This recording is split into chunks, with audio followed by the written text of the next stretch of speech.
morning. We're going to go ahead and get started. And I noticed yesterday that this particular mic works really well, so I'm going to stand on this side of the room for a bit. Welcome. We've got a good agenda today. It's only 9 to noon, so you have the rest of your afternoon to yourselves. So hopefully we can power through this morning. Just a reminder, I just sent out a new link. I think the link I copied yesterday was just to the survey that we'll take later today. But this one has all of the files. There's about 10 to 11. I don't know. There's a bunch of things to look at today. So make sure that you've got access to the Google Drive. And that's the short way to get there if you don't remember. Or it's just called Curriculum Directors, and you'll be able to find it in your Google Drive. And the agenda, just kind of a preview of what we've got today. I'm going to do some feedback gathering. It's January. I feel like it's my personal time of reflection. We've been doing this for a few months together and just kind of want to see what things you're liking, what things we can improve, and things I can do better for you to serve you in a way that's more conducive to your needs. And then we'll move into our assessment folks are going to speak about the benchmark assessments that opened just recently and some possibilities for you in that space. Then we'll move into continuing our conversation around personalized competency-based learning. We'll dig into an article that starts to really define the different elements that come into play with personalized competency-based learning. And then we'll take you through an activity around a needs assessment based on what are the elements of personalized competency-based in our framework and what supports might we need moving forward. Then around 11, we'll do a legislative update. I'll share with you the board's priorities that they set last month. They'll be revisiting it on Thursday this week, so it could change, but at this point, where they are and what they're prioritizing. With the tax reform bill current status, there may be no additional money for any additional programming the way it's currently playing out, so we'll kind of see how that moves through session. And then the early learning block program, we'll talk specifically about that. There's some prioritization happening there as well as school leadership. So trying to dig into a couple specific pieces for you. And then we'll have a visit from CTE to speak with you about some Adobe opportunities that are available that you can use in your own practice as well as things that teachers might find useful given we have a free contract with Adobe for K through 12 teachers and students. So, and then at noon we'll wrap the meeting and I'll see you in February. So any questions about the agenda? Okay. All right. So persisting on, because if nothing else, I am persistent. We're going to continue to work on our ability to seek clarification and ask questions. So today we're going to start by reading an article about vulnerability. It's just a short, kind of 4 pages from a book excerpt that I took.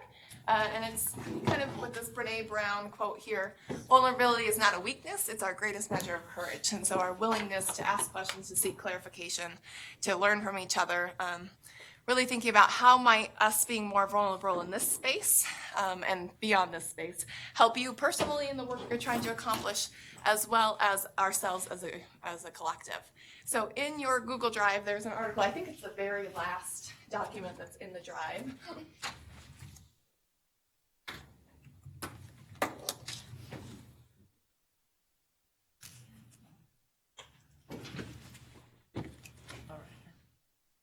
Like this says vulnerability excerpt.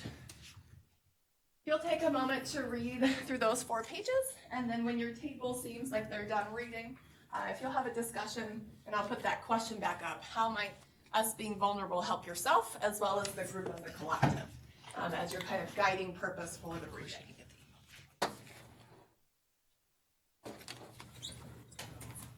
And folks online, we'll put you into breakout groups, so just be aware you'll have a group that you can speak with.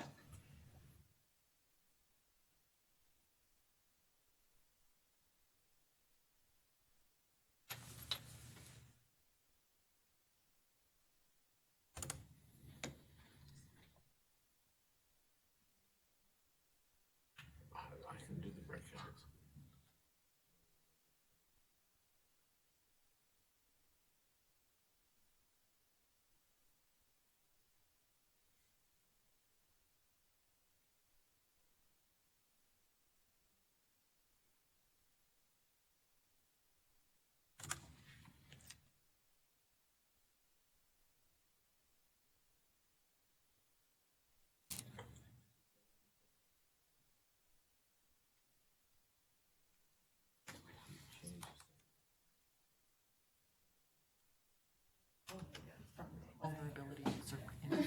in breakout.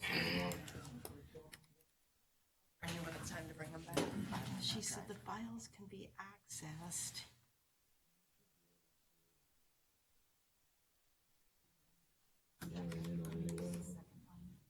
Time URL. Or go to your drive and just Google curriculum director. Oh, no, it's Google.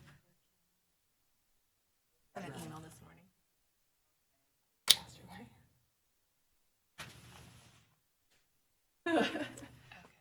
I'll get you there fast. Which was the one she sent yesterday.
January 20.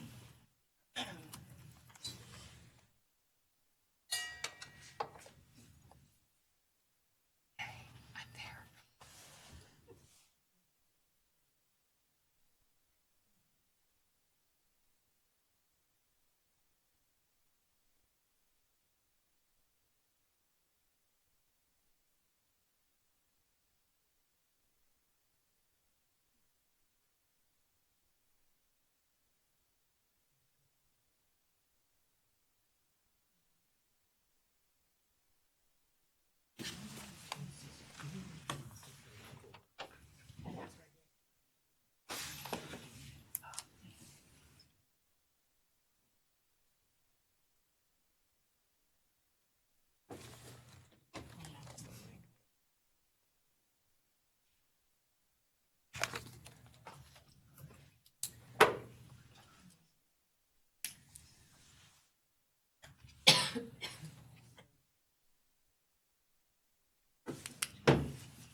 Feel free to engage in conversation. I know that's something hard.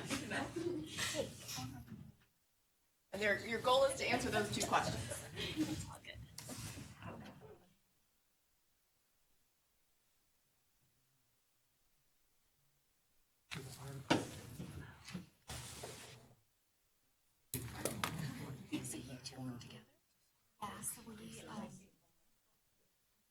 Us as like collective work. Just knew this This is our first meeting.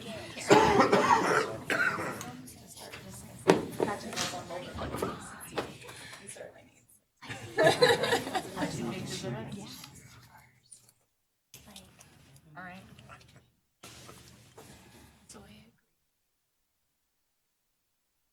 I just think we're supposed to ask ourselves, how am I being vulnerable?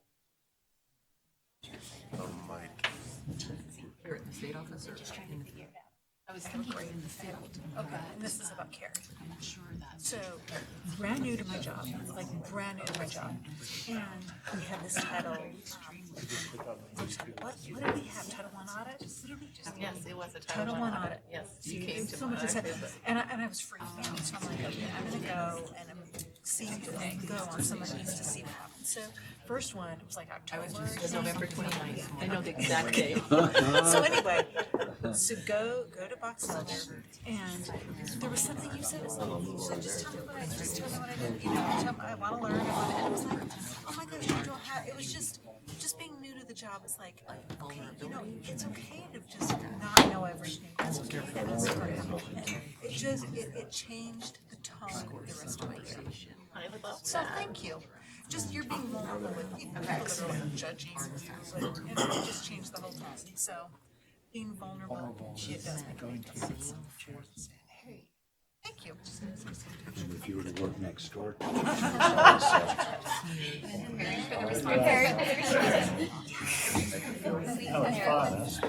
it makes a great leader.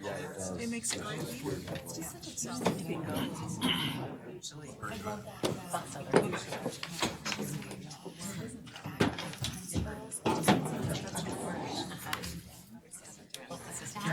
Yeah, they're like, I'm not playing. I am just that. I don't find any of that article. I love it. Very healthy situation like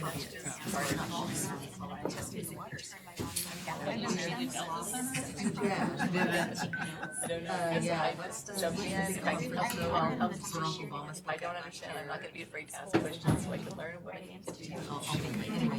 Remind me which Elliot. I believe that. But then as I read that, I was thinking what needs to be done. I like that. Off in a direction, so I assume is all here somewhere. I don't see. It's a powerful word. Travels now with Mike Mattis and all of these And I guys. just like being in the room that says, what are some ideas, like if you're doing a project, like, even if I had ideas, like, what are your ideas? And just brainstorming those, because usually out of that list, something that the four of us wouldn't even think about is what comes out. So, I'm kind of caught out because I've been very vulnerable, and that has for my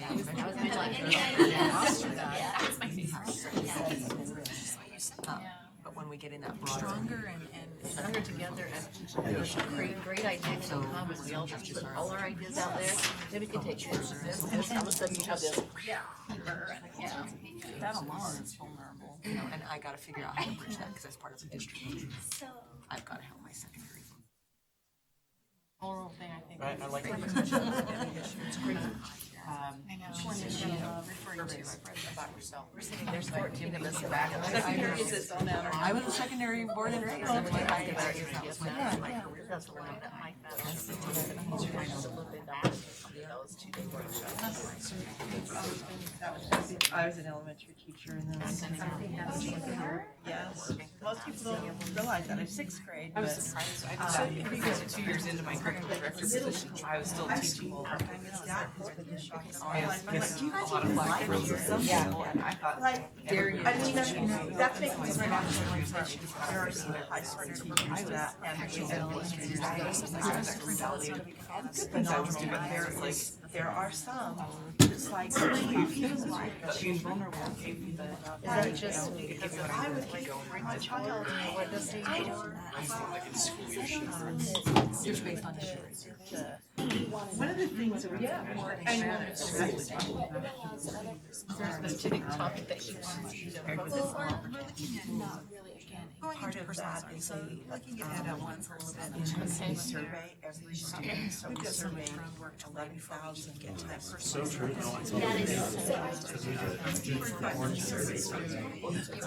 perhaps extensive, but one of the things reminds me we have that So you get those. we're our second year with Figure out how to deal with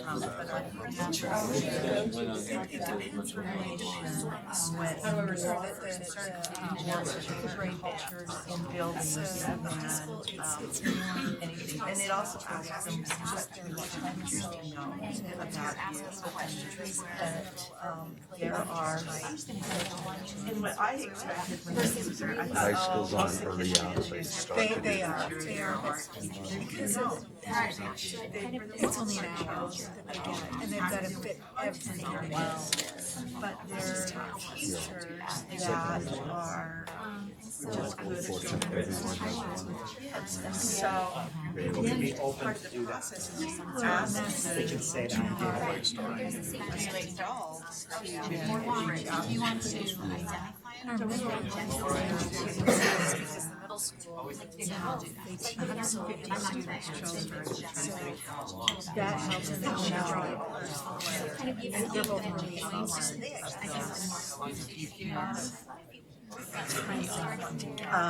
And so, but then it's having really good conversations when there's a teacher that if you like the reading and it's like, and they said, we have a lot of reasons why they and it's like,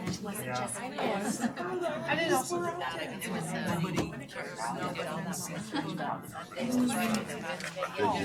like they don't have full and so they just said, So we're back in 10, why they're not, you know, not everybody. 9, 8, 7, 6, 3, 1.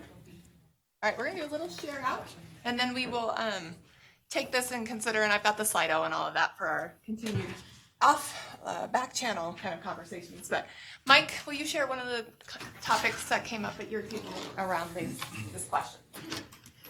Yeah, we talked a little bit about where it says the second person or the receiver of the information. It kind of depends on them how vulnerable that initial person will be.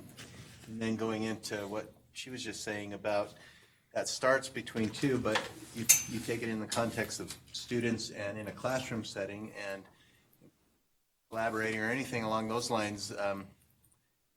They'll put up those walls unless they're being validated or they're being listened to, and if they feel comfortable, then they'll be willing to be more vulnerable. And you could see that in classrooms. You walk into a classroom, a teacher that is offering that environment, and allowing that, and kids are being heard and validated, then they're more apt to participate and to go out on a limb and deliver answers or even try new things. They'll be more brave that way, but it all depends on what they receive. They'll put signals out, and what they receive is what they'll give. So what would be one successful strategy the receiver could potentially give to help the first person kind of take that risk? I think we have Just to for be my good. own, like, I'm the receiver, right? I think it's so important that we become better at listening and not always offering information and trying to steer the conversation, whatever it might be, but we listen and validate and then make that, like I said, that environment open to that, taking place, that vulnerability taking place. Gary, from Box Elder, will you share something your table discussed? We just shared an example of starting to a new position and being overwhelmed with everything. And Tracy just shared that she had heard Carrie say one time, look, it doesn't make me any less of a person to reach out and seek for help. And she said by doing that, that just took a lot of burden off of her, and her year went better. So I think just knowing that there's a lot of people around to help, it doesn't show weakness, ask, and it worked and took the pressure off. Yeah, I think it's admirable to realize when we don't know Yeah. and to be willing to say, I don't know, but I'm going to find out for you. Or I'm going to ask someone else who might know. I get emails every day that I don't know the answers to, and I just go and try and research and figure it out. And that willingness to say, you know what, I don't know, I'll get back to you. And hopefully, I'm sure you all feel that way. As a curriculum director, you are spread very wide and are supposed to know so many things that you just can't. And so if you have people that you work with, you try and rely on them, but you're also expected to have like this body of knowledge that is so vast and exhaustive that it's overwhelming, I think, at times. I've talked to a number of you, and I think the one word that hit me most was that they feel like a fraud in the job, like that they don't really know. But that's where we have to rely on the people we work with, right, to help us to know, or the people we get to kind of collaborate with in this type of setting. And so that opportunity to say, I don't know, and that's really okay. Being the curriculum director and coming from literacy, I knew everything. I felt like really high level knowledge and literacy. And then I came into a job that I now touch everything, right? And I know just enough to be dangerous, or at least know who to ask. But it's definitely a daily vulnerability of not knowing. And being able to own that has been, I hope, something you see from me, is I'm willing to be like, it's a great question. And so hopefully in this group, we can also feel like this is the opportunity to ask people in your similar position how they're handling things, because you don't have somebody else in your LEA doing the same job that you have. This is your only this is your peer group, right, of people that are doing the same work. And so that opportunity. Thanks, Gary. Chris from Jordan, will you share something that maybe your table shared out that struck you? We've focused a bit on the scenario of the airplane. Sometimes when we're in these positions, that we think that people are expecting us to know everything. So rather than taking on that role, that we do like the scenario. How can I help? What is it? Acknowledgement of struggle that happens in schools without always having to think we have to fix it. When you're separated from the situation and you try to fix it, there's a lot of unintended consequences. We see that with the legislature. Yep. Lots of good intentions, but sometimes it's too removed from the situation. So trusting that people have their own answers that they can come to, and just they need some guidance and mentoring along the way. Together, I think it relieves both parties of that expectation, but also to be clear that you need help, or to be clear about what you're asking. Sometimes when I was in a capacity previously, when we would have statements, I would just receive information, not realizing that they wanted feedback, because it wasn't always fairly clear that they did want the feedback. Right. And so I think just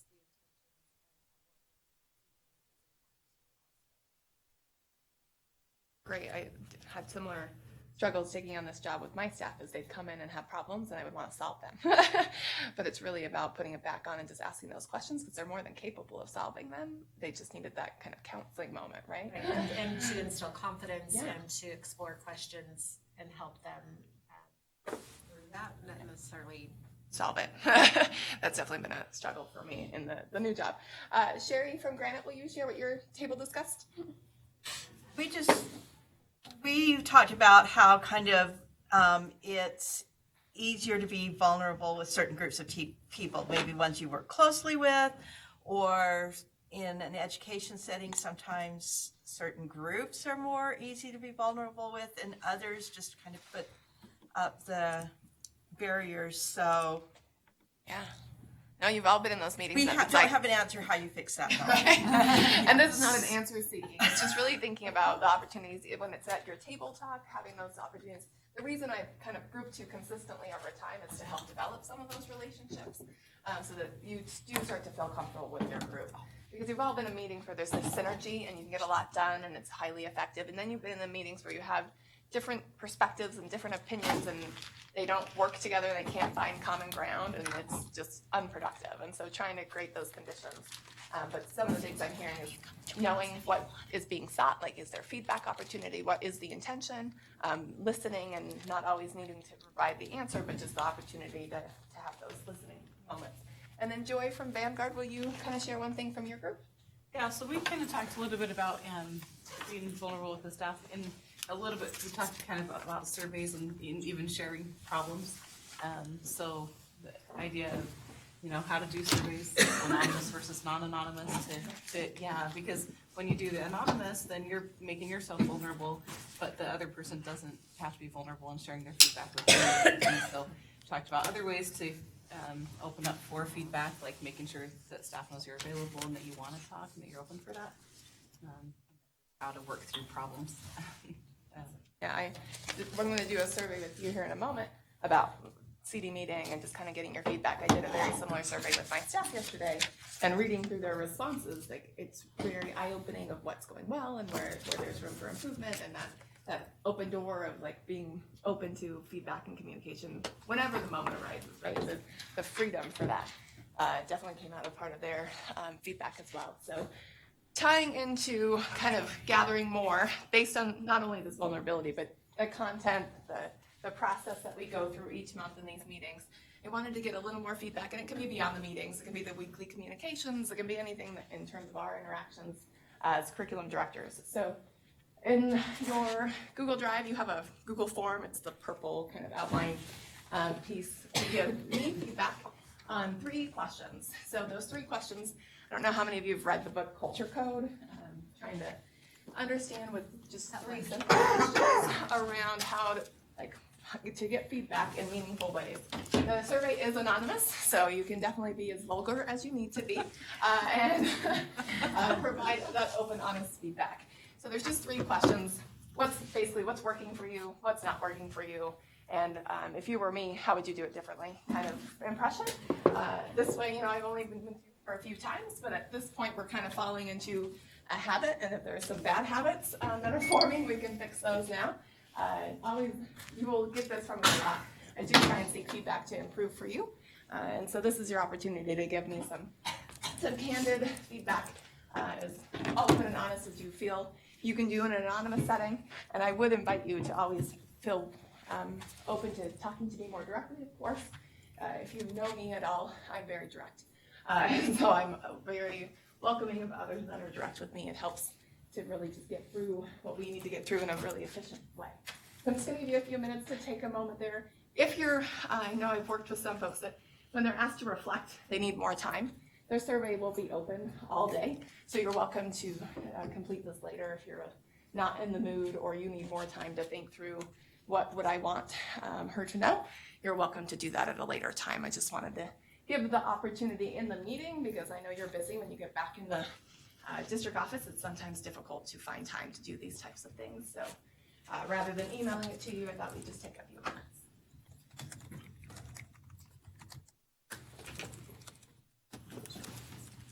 Yeah.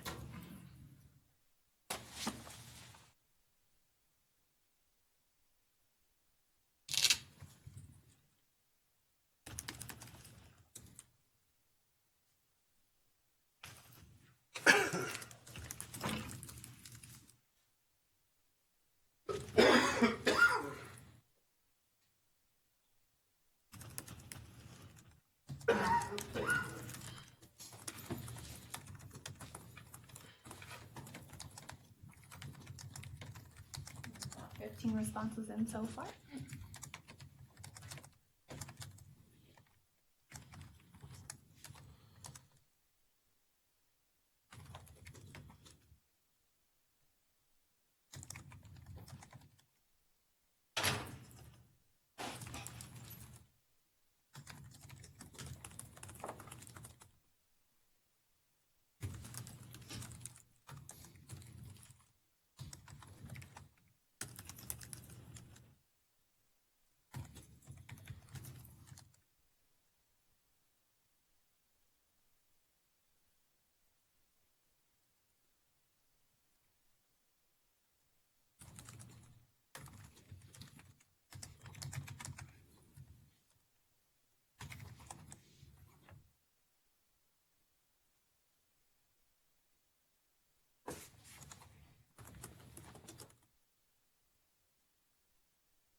Another 30 seconds. And again, if you're not finished, you're welcome to continue on or finish at a later time.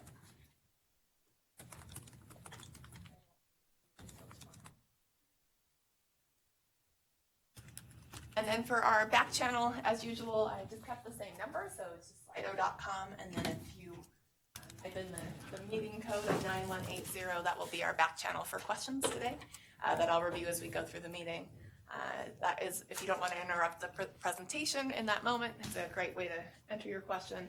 If you're not wanting to ask it in front of the group but still want the question addressed, that's another reason for the Slido. So feel free to use that today throughout the meeting. That will be, it's an easy opportunity to drop your questions in. It's also been a nice collection of note-taking for some of the ways that we interact when I have you add an answer that we've been able to use for other purposes too. So it's been useful in multiple ways, hopefully for you as well. Next, we've got our assessment folks here. They're going to walk you through the new tools in the benchmark assessment system. The intention is to inform around what's available. It's been released recently, if I remember right. It's only been in the last month or so. Yes, Yeah. that's true. Okay, you'll get more clarification. So as you have questions, it's really meant to be a tool for you in terms of thinking about how our instruction and what our students are learning and how we might need to adjust based on some benchmark assessment data. All right. Thank you. Okay. Just in case. Trying to stand under a microphone, pick one. All right, today we are here for Rebecca Peterson, who could not be here. I'm Megan Lopez. I'm the secondary English Language Arts Assessment Specialist. Lisa McLaughlin, I'm the assessment and reporting specialist. Any questions you have, we would encourage you. The slide at the end, it has everyone's contact information, but as far as questions about test administration, when it comes to benchmarks, we would direct you to Rebecca Peterson. So you should have handouts that go along with this short little presentation as well. Were those put in there? Yes, Right? they're in the Okay. So we will be referencing those in just a moment as well. We're mostly going to be talking about the high school benchmarks. We know that RISE also has benchmarks for grades 3 through 8, but today we're going to be talking about the high school benchmarks.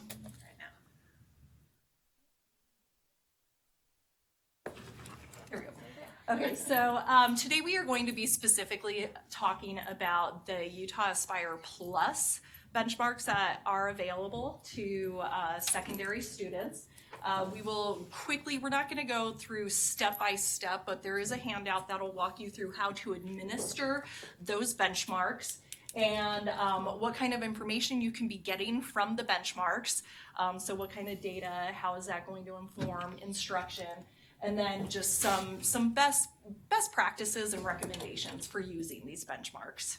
So again, the focus is on the Utah Aspire Plus ones, not RISE today. So first of all, when we think about the benchmarks, they just started live this year. They weren't available last year, but they are live as of October of this school year. And they're really used again for what they're called, benchmarking, and it's to identify strengths and weaknesses when it comes to the Utah standards for English language arts, science, and math. So these are different from Aspire items, okay? All benchmark items were created by Utah educators, vetted by Utah educators, and they really do assess just the Utah standards, core standards. So again, they are not aligned to Aspire. And the great thing about this, Utah Aspire Plus is just for 9th and 10th grade students, but the benchmarks, they're available to all students enrolled in courses, in those courses. So potentially, when we were just speaking about this, it could be anywhere from 8th grade to 12th grade. So it is course-based, not grade-based. Any questions about that distinction? For a list of all the benchmarks that are available, one of the attachments that we provided, and it's pretty exhaustive, okay, there is a list of all the different benchmarks available. So 89 right now, and it's still growing. So that's really, really exciting. As we keep refreshing our item bank, we keep producing more and more. Yes, What makes a testlet? a great question. We're going to actually get into that. So first of all, and I'll come back to that first one so I can address this. So testlets, since our vendor with Utah Spire Plus is Pearson, that's just their term that they use for benchmark. So we use the terms synonymously. So benchmark or testlet, and you'll see it both. Just know that basically a testlet, a benchmark, it's a small test form. So all the different benchmarks are just a small testlet. They call them testlet, not test. It's a baby test. It's their term. So those 89 testlets are benchmarks. Each one is approximately 8 to 25-ish questions. So some are really, really short and some are a little more robust. So it could be 8 items, could be 25 items that make a benchmark or testlet. So for each reporting category or standard, most of the benchmarks have a couple of standards assessed in them. So that's why we tend to say strand or reporting category. Most of them do not just have one single standard assessed in it. There are 2 to 3 different forms, and you'll see those identified by A, B, or C. And again, as we keep building up our item bank, we will keep building those. So you might see D's and E's added on later.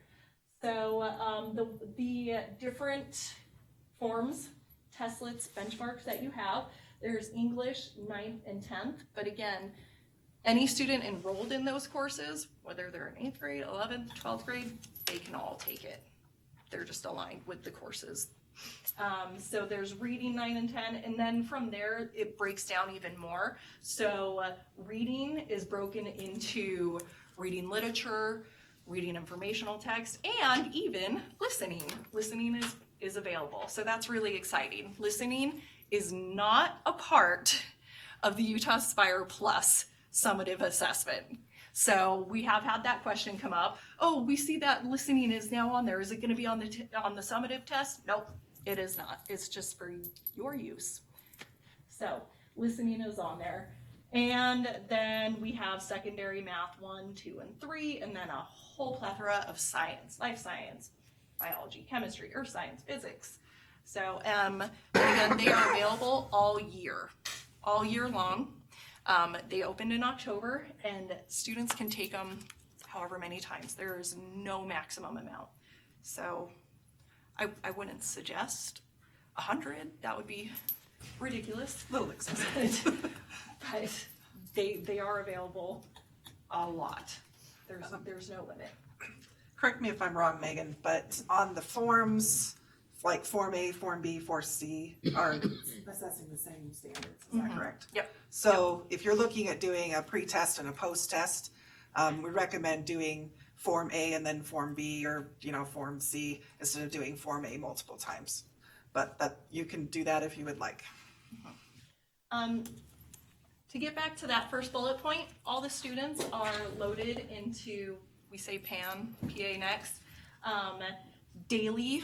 So that's attached to UTREX. So as students are enrolled, you should see them automatically put into that test administration site. So you use the same test administration site that you use for Utah Spire Plus. You just have to choose the benchmarks, and you'll see some snippets, screenshots, and how you select administering the benchmarks in the handout as well. Any questions about this yet? Some of this is unfamiliar. Do you? Absolutely, and you can contact any of us, so we can walk you through this. Is that on I know the website's on the handout that was attached to the meeting invite. I'll just pop out for a second. Yeah, I think it's on the next slide. Yeah, so Pearson, we have a Utah Spire Plus portal that has all this information, or you can also go to the Pearson Access Next site and there'll be links there. I know there's quite a bit.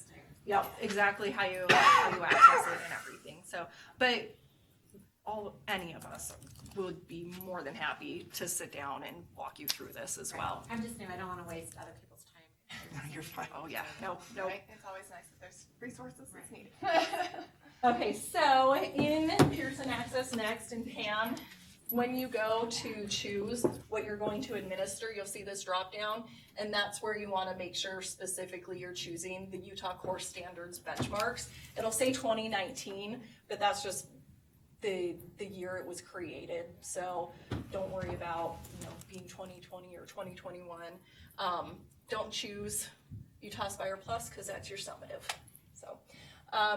And when the summatives go live, it might be difficult to tell the difference. We've kind of anticipated that, just make sure you're clear which test you're looking at. The summatives will go live in March, so just make sure you're looking at benchmarks if you're wanting to give a benchmark in March and not the summative test. Right. So as a test administrator, the educators, whoever will administer the test, they're going to be doing that in Pearson Access Next. The students use the TestNav 8 application. So that's the secure browser that they take. So just like when they do regular testing, the teachers have their side, the students have their side. And so for any detailed instructions, you can see the handout, and there are links in there for the TAM, the test administration manuals as well, on how to do this. But again, if you're like, I need someone to walk me through and show me versus just reading it from a manual, let us know. Okay, we are happy to walk you through any of this. So, and this just tells you the stuff that you can do as a test administrator. All right. Yeah, I think so. So, has anybody given a high school benchmark this year by chance? Okay, so it is pretty new. Your schools, yeah. Schools are getting. Okay. Good. So, They don't, yes. one of the feedbacks you may have gotten is that the reporting is not quite where we'd like it to be yet. So as of right now, if you give the assessment, the reports that you're going to get are student level summative information. So we've got a raw score, points possible, and points correct. And you can filter by test, you can filter by Cactus ID, you can filter by subject area, and then the best thing you can do is download your filtered options into a spreadsheet and then do like a composite of all the tests, which is not totally helpful, especially for teachers who want to know how students did on each item. So we're aware of the issue, and we've got some developments that are hopefully coming in the next month or so. But as of right now, this is what we've got. So when you log into your on-demand reporting, which is where you go for your benchmark reports, there's no published reports for benchmarks, is you've got this spreadsheet, and it'll give you a whole list, and depending on what your credentials are, you will see every benchmark that you have access to, which could be thousands of them. So make sure that you use your filters, and you can search by organization name, is that testlet name? Yes, testlet name and subject name, course ID, section ID, however you want to filter to look at results by a teacher or by a particular subject area. And then the best thing you can do, there's a download button here. If you download that information, and then you can kind of do a composite in Excel in doing what the overall scores were for those. Now, what we got coming up, and I don't have a definitive date yet. We're hoping to nail Pearson down tomorrow during our meeting. But we'll be able to do it by standard, by question. They'll do kind of lay out each question, whether it was correct or incorrect. And so teachers will be able to nail down by standard and also by question level how students did. We've kind of been toying around with these dots. I wanted to show you because at first we were like, we're not sure what the dots mean, but this is if they got it correct, is the full circle, and then the black is if they got it all correct, because some points are worth more than one, some questions are worth more than 1 point. So that was that. It looked a little bit confusing. We're trying to see if we can't just put a number there, but if you've got any feedback on that, we'd love to hear that. So. And do know, at your level, you're gonna see a ton right? Because you have access to everything, but at a teacher level, they're not gonna have as many options, they're not gonna have to filter as much, right? But the great thing though, with some of the enhancements that are coming up that will really help inform the educators and why these are going to be so useful, is that they're actually going to be able to view those items and those questions. So they can see what are the students, how are they being asked to address this standard? You know, where are they? What are some maybe misunderstandings? Are all my students getting this wrong? You know, how can I better address this specific standard? So we're excited about the enhancements coming up. So they will be. We don't know yet. Hopefully tomorrow we'll find out a definitive date, but we're looking at the end of the month, 1st of February kind of thing, we think. Hopefully soon. So the goal is to have them be a little more similar to what educators are used to with the RISE benchmarks. So it can be a little more smooth in that aspect. So a couple of things for those of you that have given benchmarks. We have, you know that benchmarks USPE doesn't collect any information from those. So the purpose of benchmark tests is strictly for instructional purposes only. One way you can do that is as a pre and post evaluation, as you are administering a pre-test to see where students are, and then a post-test after instruction to see how much progress they've made. Teachers can also administer the same assessment if you've got multiple teachers teaching the same subject area, then they can kind of see how their students are doing and discuss those assessments in their professional learning communities. They can also use the information to set learning goals and monitor their progress. And I know this is a big push here that we've had at USBE, is helping students be assessors of their own learning. And so I think it can be really powerful if you do a pre-test and then have the students look at their own results and just say, okay, well, what learning goals do I want to set? And the teachers can help them with their own progression. Any questions on that? And then we kind of like to open it up for a little bit of discussion. For those of you that have been able to use the benchmarks this year, or perhaps have used the SAGE benchmarks that we had a couple of years ago, and how do you use benchmarks as part of your learning objectives at your schools?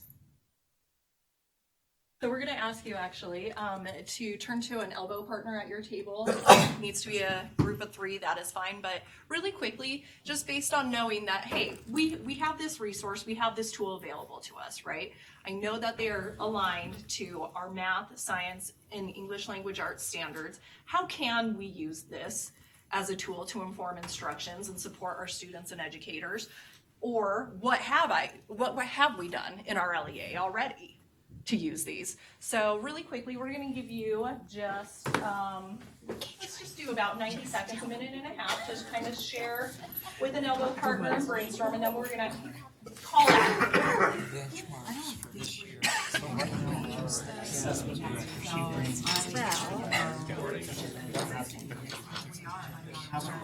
Teachers, our high school students last year do that, you know, because it's just particular questions, it's just starters.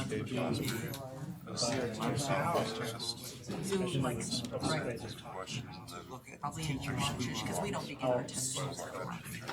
Especially with standardized testing, to get the students, when I was in class, I would have questions right around.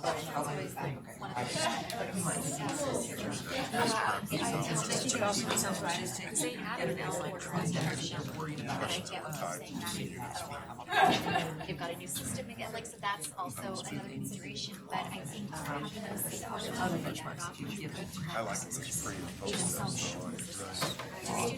We have, I know individual teachers in schools using the district as a whole. I think is the vocabulary.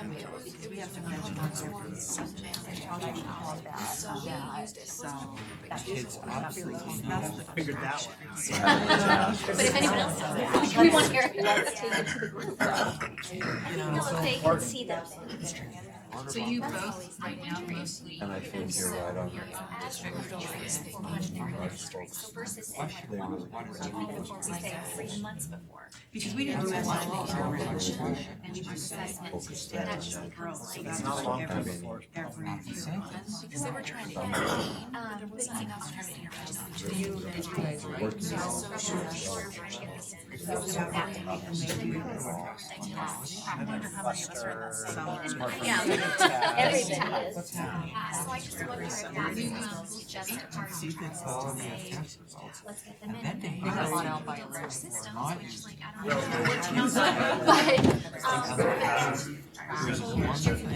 So the teachers are ready to make this a part of their work. They're not. He loves it so much. Do you know school city? They weren't teaching. No, that's right.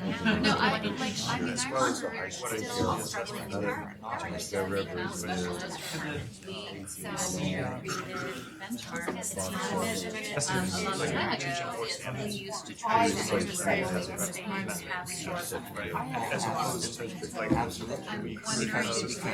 I'm giving you This really. has now. Not to say that they shouldn't be familiar with systems and like technology, like especially with mathematics, with a calculator, you want to make sure that the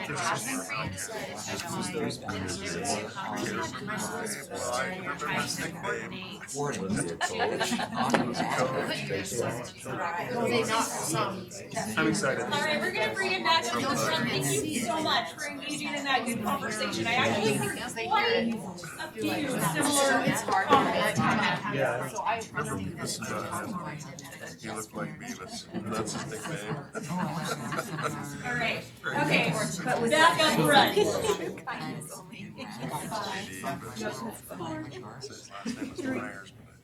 Two.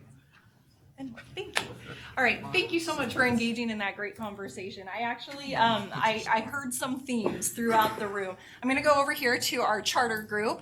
Do you guys mind sharing, one of you, kind of some of the discussion that took place at your table first?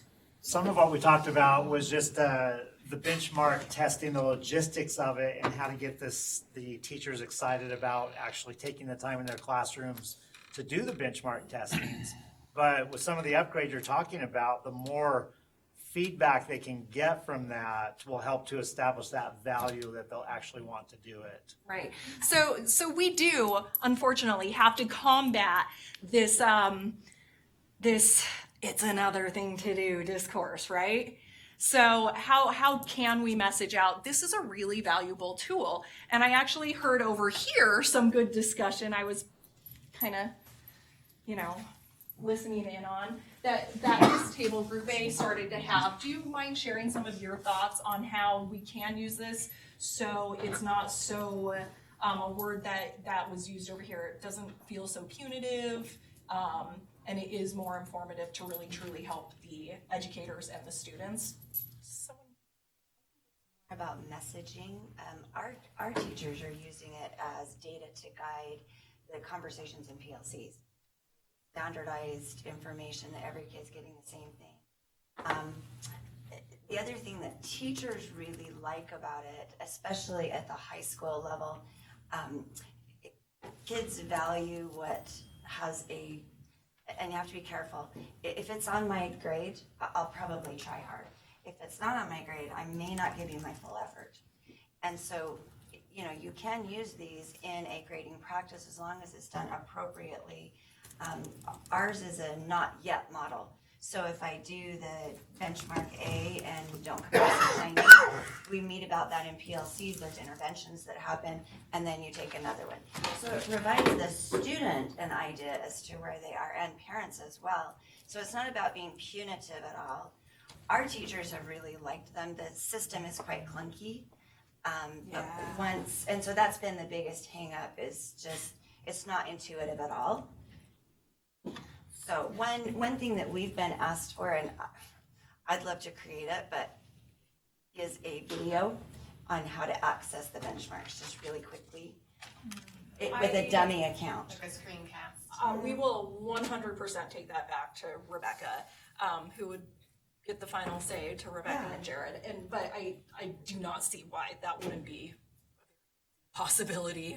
So, yeah, unfortunately, the system, Pearson's system, because it's tied to Aspire, we can't play with it too much. Boy, do we fight for it, though. Boy, do we fight for it. We're still working on it. Yeah, but thank you so much for sharing that. Does anyone, is I another just question? said, this is just unique to USDB, but, one of the things, we don't use the benchmarks because we focus on the end of year assessments being accessible to our students. And so we're still working through that. So when you're talking to Pearson, as to make sure that the benchmarks are accessible, that would be fantastic because they can't hear the questions. And if they're little ones who don't know how to read, captioning is really pointless. So things like that. If they're willing to work with us, that would be fantastic. So my focus was, we're just focusing on the end of year assessments, making sure they're accessible, but we would really love to have these be accessible. So when they get there, that would be appreciated. Well, and legally speaking, they should be, but It's really a lot more difficult than that. It'll come in the future, out of equity, right? But since the benchmarks are so new and it was a modification in our contract, and they just the here's the run of the mill benchmarks that we can have just got up and going this fall. It'll come. It'll come. I just if you keep those dialogues happening, I realize because it's a lot more intensive than people think when it comes to making it accessible for deaf and blind children, because they assume, captioning's the way to go. Well, they're learning how to read. Right. No, thank you. I appreciate that comment for sure. And we will absolutely bring this feedback to the team. Absolutely. Are there any other thoughts or comments about how these can be useful for your educators? Or any other comments or feedback that we can take back to our team? Keep going on this. This is incredibly important work. Anybody who's not using it is not informing their instruction. We're using it extensively. We have all kinds of data that proves that this is super, super helpful. The exact same kids in a language arts class or a science class using benchmarking, getting 60 to 80% competency. In a math class, not using benchmarking, not, and I don't, do they even teach or getting 20% competency. It's not just a little bit, it is huge. Please continue with this work. Development. Please continue with the reporting development. There are some, yes, it's clunky. Please improve that. Please we will, yes. The testing, there's some disconnects between the group report and the individual report for students. Yeah. They're on the rise. Yeah, that's my top priority on that. So if we could fix that, it's not, it's just to make all of it easy to use. It's already super helpful, but the easier it is to use it, then people will use it even more. You cannot do a good job with this in terms of focusing on summative testing without the formative piece. Both benchmarking piece and the interim piece is the word I want. Yes, and thank you so much for that endorsement. So the last little parting word I will say, to get it down to that educator level, to really maybe help them find value, and it's not just another thing I have to do. I know for me as an educator, when I would use benchmarks back in the old SAGE days, what really helped me develop as an educator was when I could actually see the items. It allowed me to get to know the standards even better, because my interpretation of the standards, that's just Megan's lens through my eyes. When I could see other questions assessing those standards, I had these aha moments to say, I never thought about addressing that standard in that way. I would have never approached it in that way.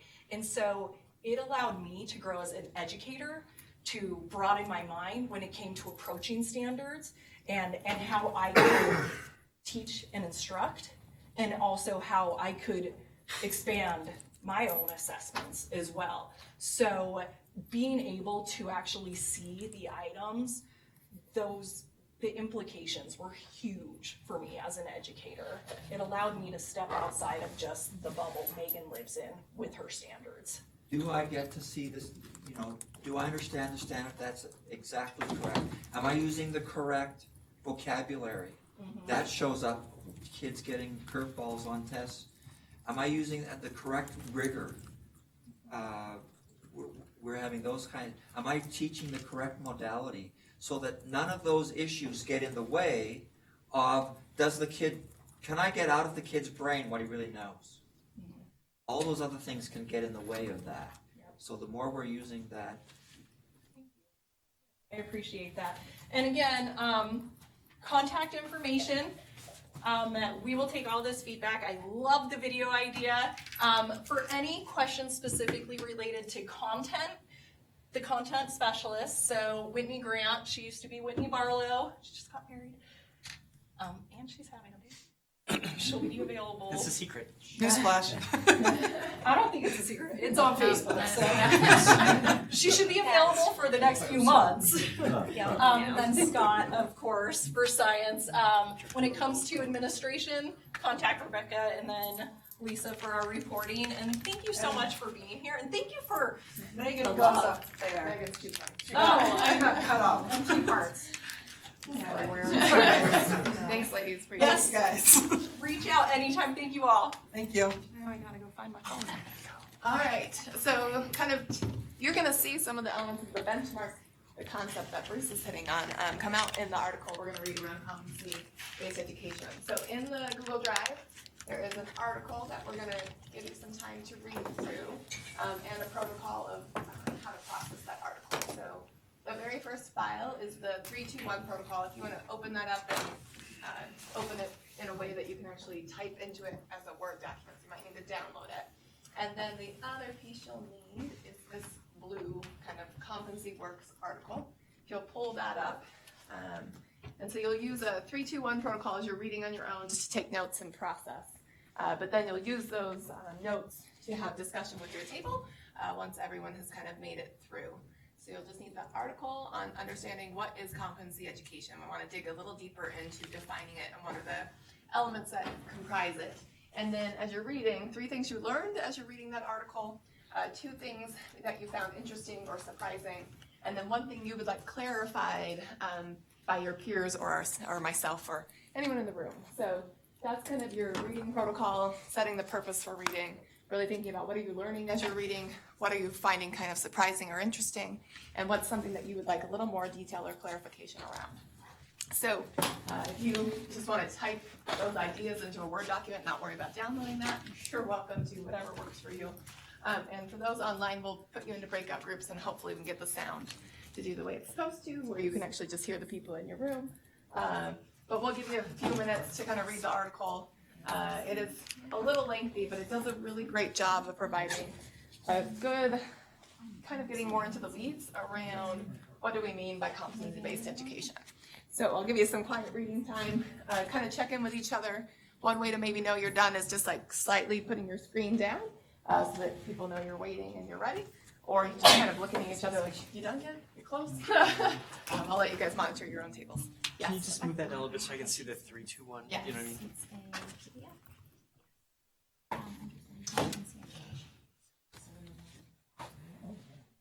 I'm reading anyway. As long as we read the same. Thanks.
Yeah, to do my 3, 2, 1. That's right, that's not later.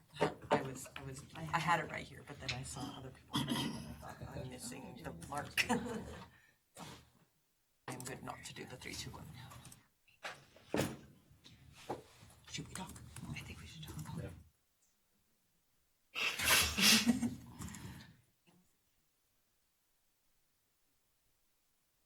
And then the clarifications.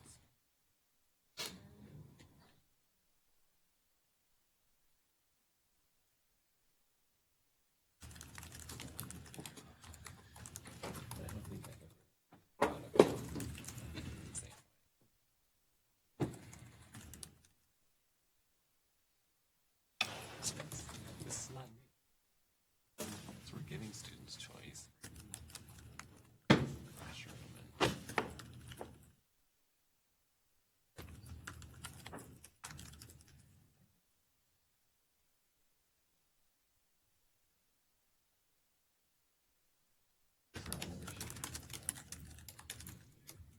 For me was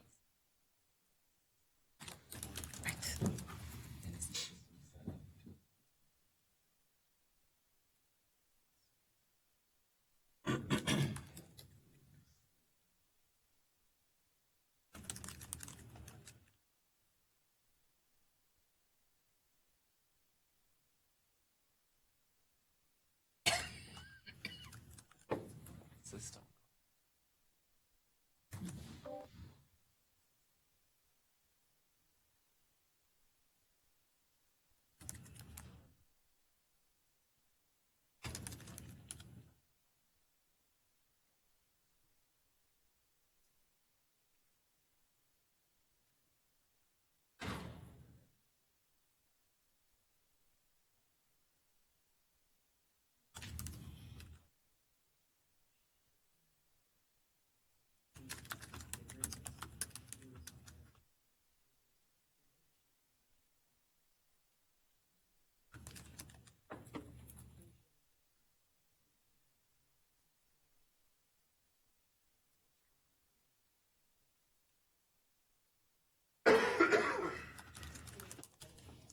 Yeah. They see that as like against your grade. Yeah. Like, Yeah. oh, you're in trouble.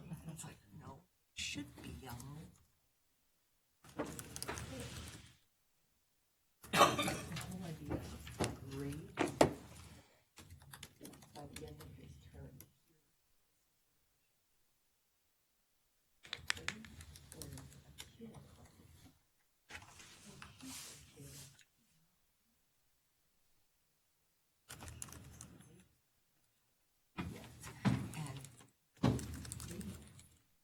Mid-fifth grade.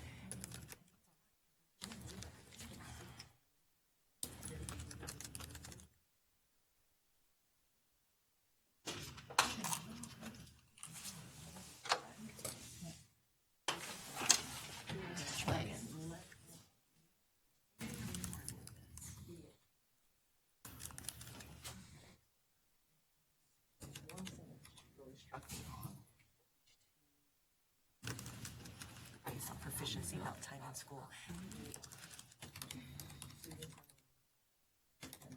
About skills to succeed.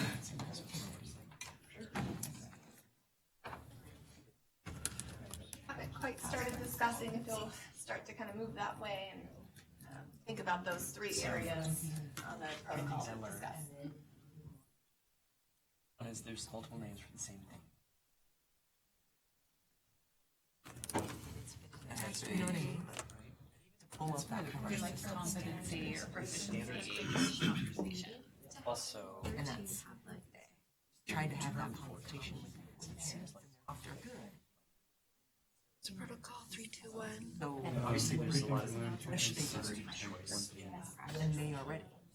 And I like that. And the 3 and the 2 kind of go together. They're super uncomfortable. Like they're trusting us right now. Are you doing competency based?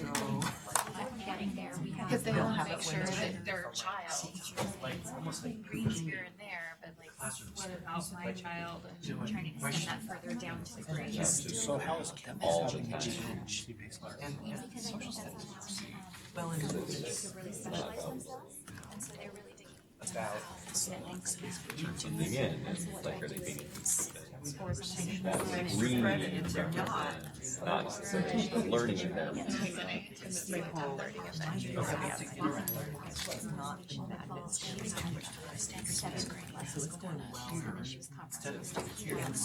So that's what teachers to do that.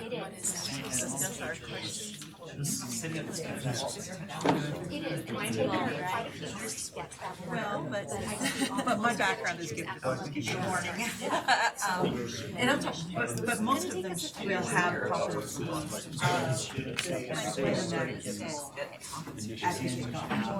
or they will acquire. Place why it matters, where it's talking about how 1 million students leave years ago without a diploma and all of those things. I'm wondering where they're getting that correlation. Is that, are they saying they're not able to like with their own parents, or they're being moved too fast? I just don't know where that in the article it based on bridges really heavy statements as to Yeah, would art and funding, how much money we're spending in college, students. Yeah. What is that correlation to? So we talk about advancement.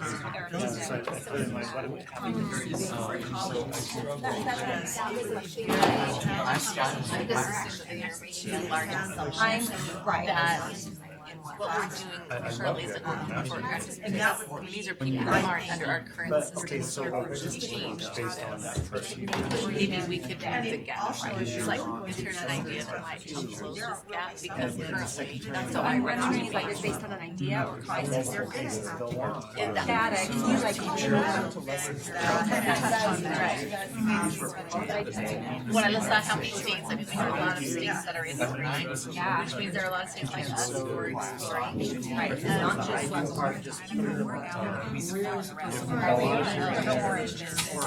I'm not teaching that. But it's based on policy. Because I've been thinking how you have, but it's based on how your state removing support.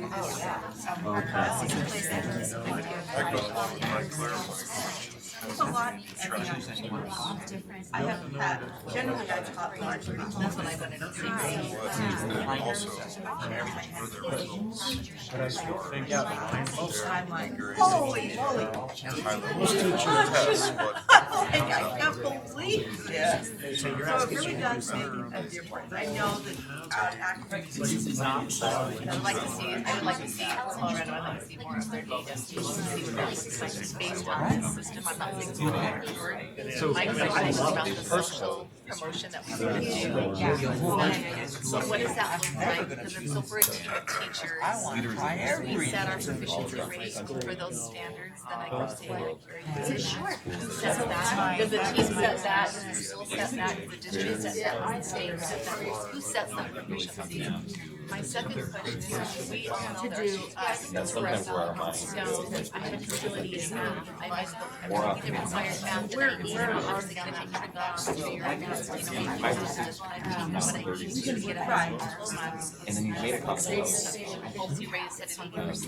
that sometimes you think They're not, you know what I'm saying, like, what is that kindergarten, not kiddo, if you're not, if you don't promote them, it sounds like in the article, they're not doing that. Who determines mastery, and what does it look like, I'm a social disability and that kind of thing. What does that look like? Do I stay, but what does that mean? We're almost done with this. Truly, well, that's what this is trying to do. If you're going to It doesn't matter. just mean put it and stand your post. But the question still is the same. No, it is, doesn't but matter. yeah. My question is, what do you do? We're almost every state, every classroom in America has those students. How do they get the competencies? Do they have a modified? But I think that would be good to have. Right? That's not now. I'm just saying our IEPs are based on our deficit, on their curves. It's not tier 2 IEP, which supports tier 1 instruction. IEPs are tier 2. These are on the field. I don't have tried the subject. But kind of going to the opposite for your question, like math,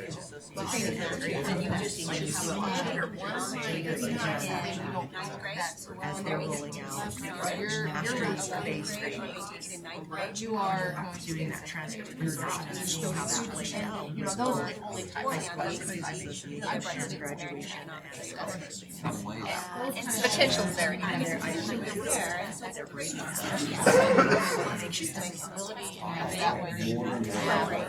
Well, and the idea that a kid can move, also maybe I'm math, so I'm moving quickly, then they start to volunteer. You don't know how you're gonna like it's gonna have to happen because of course. Does the teachers, do all the teachers have the competency to continue on to make it be an effective, I mean, I wrote that down, but my question is computer-based because it's almost like, I'm like, just to keep going and keep going and keep going.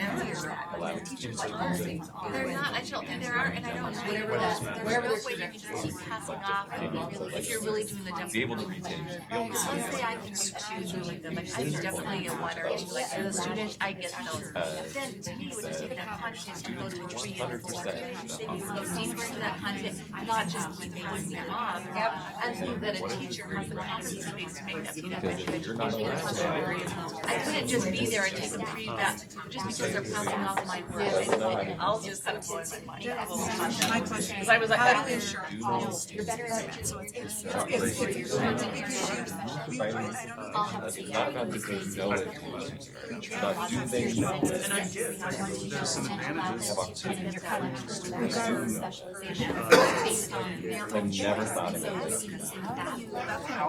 of it. Then you take this personalized approach. They just recognize that. And that's why I don't understand that. Having a room of 30 fourth grade. So they understand what it's like because they're on the other tests. Every single standard, and it's motivator, all of that, because now they're, and having that meaningful conversation, because it's more than just more than that. It's a conversation, it's an interaction, it's great, you know what I mean, there's so much more than just, that's how you report out, that's the standards-based grading. So we'd like to see it. So what we did is, that was the last one, we switched so You still have to. Before you start intervening on behalf and then I think that's There's no way you can help. so you can't just have everyone just do their own. They select it. because you can do it on this assessment here. What else can you show? I get it, you have 3 or 4, like, What is this sugar taking? Yes, I get the power. Yeah, you can have this, or you can have this, right? And I think that's good. There is power in motivation. I totally get it. But just come at it. And then you get into it, right? And then I saw that when I was reading about credit. And switching to 9, 8, making all that up for 7. So,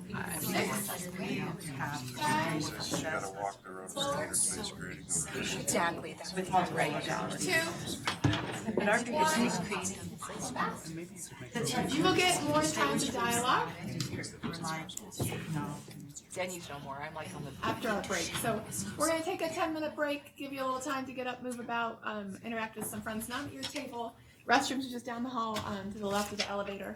And then at 10:40, we'll come back and do a little more discussion in this space with some specific tasks that Nate will take you through. So come on back in about 10 minutes. Because I'm pretty on the other side. This is delicious. Right? Launch High School.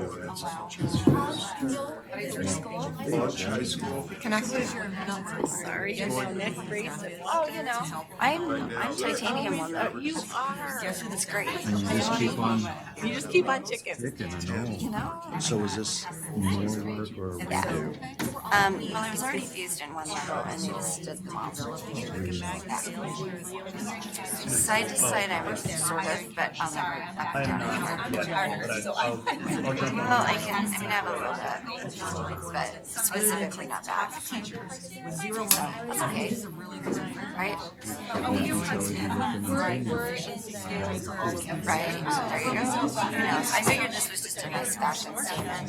Totally nice. What do you think? It's great. And it's super. It's kind of. And I haven't lost. 24/7 that you wear. No, I can't take it out to sleep.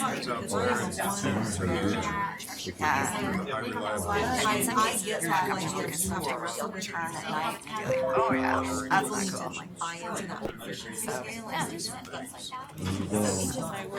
Careful.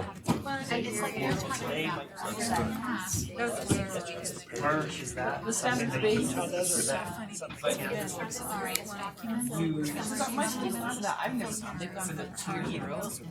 They still don't know how to do this. Teachers' parents, they had us. Why? Teachers' parents. Yeah. This year, but maybe so Last year, it was. I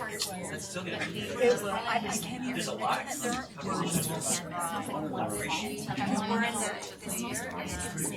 I cannot flag. No, I'm hearing what it's like. You're rock. I want to see that you're rocking theater because almost they can't. That's where I think.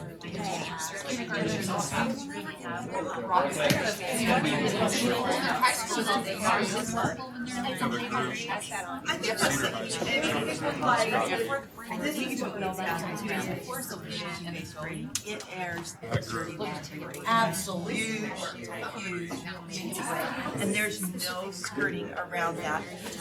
And just make sure I'm like what I'm hearing, I think the nature of reading like it's not about being a good student, it's about being understand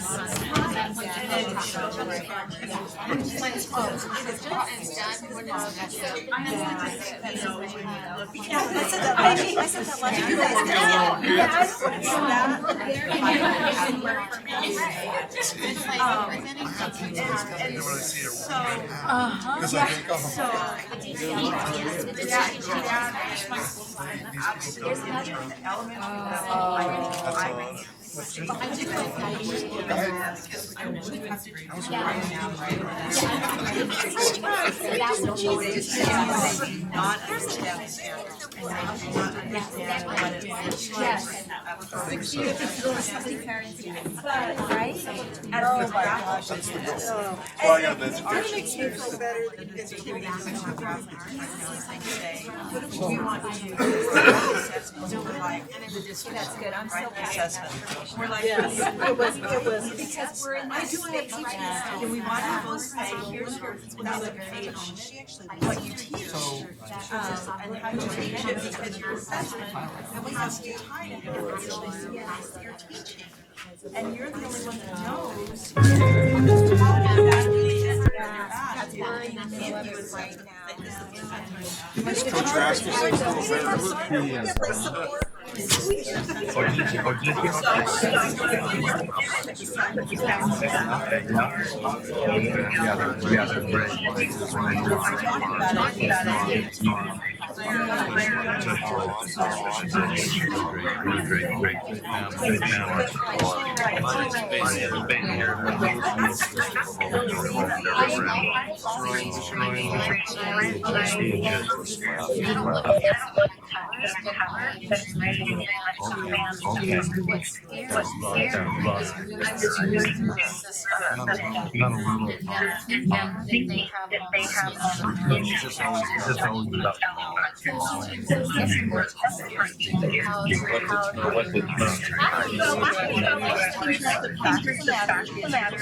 but they're doing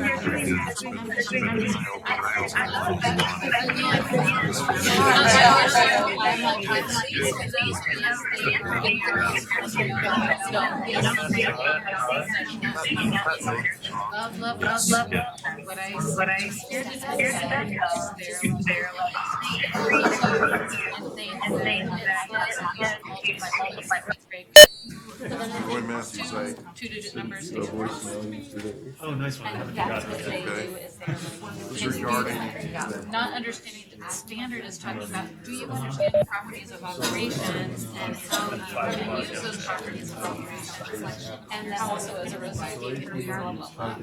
And like that's a minimal example, but it really boils down to if you don't know the standards and you don't understand the complexity of what they also learn before, and you're the one getting the assessment. You're like, that's good, you're green and you're good to go. You should go to sixth grade math class. Oh, you're good and you're green and you're good to go. And I'm going to tell you that my student did seventh grade math, eighth grade math, secondary math, less than a year. And so as an eighth grader next year, how are you going to do that? Well, And and I'm like, there's a lot of, like, I'm sure there's a lot of people that like So, it is likely that, well, it'll certainly go through that process. I don't know what the outcomes will be. I don't know what the expectations. It is that beneficial. Yeah, and so it's also worth noting that we're asking for additional funds for both the ASP, AP specifically, which is That's the problem. Advancing when you think $8 you got million it. for those two programs. I know, I love you and I love that about you. We talk about, yep, gifted students can come in really knowing the curriculum, 50% of it at And the this funds level, can be but used the either way, so if conversation you is get more that AP funds, you can waive them to use them as CE funds. If to sixth grade your math by the total time they're in allocation fifth is grade. over $10,000. It's like, no, make sure that they have experience at even their. Because, and that's the thing, is like this project trying to study, and I can't remember the data right now off the top of my head. But, number of things are accelerating for. Yeah, and feel free, email is a little quicker for me to get back to. I get to go to school eventually, but sometimes it's a week or two. As soon as I'm like, I totally want your information. I appreciate Stop for a it. second and send it, because you're probably not the only one struggling. I will say, I appreciate it. There was quite a few people I'd be like, oh. Okay. Just because you Back through all this acceleration. and unfortunately, it's. We're all set. Yeah. Yeah. But I think math is one argument, like in elementary, though, the teachers are just. I am. And that's what's right. Yeah. Standards based. Because we're doing, and I modeled a lot of stuff after what.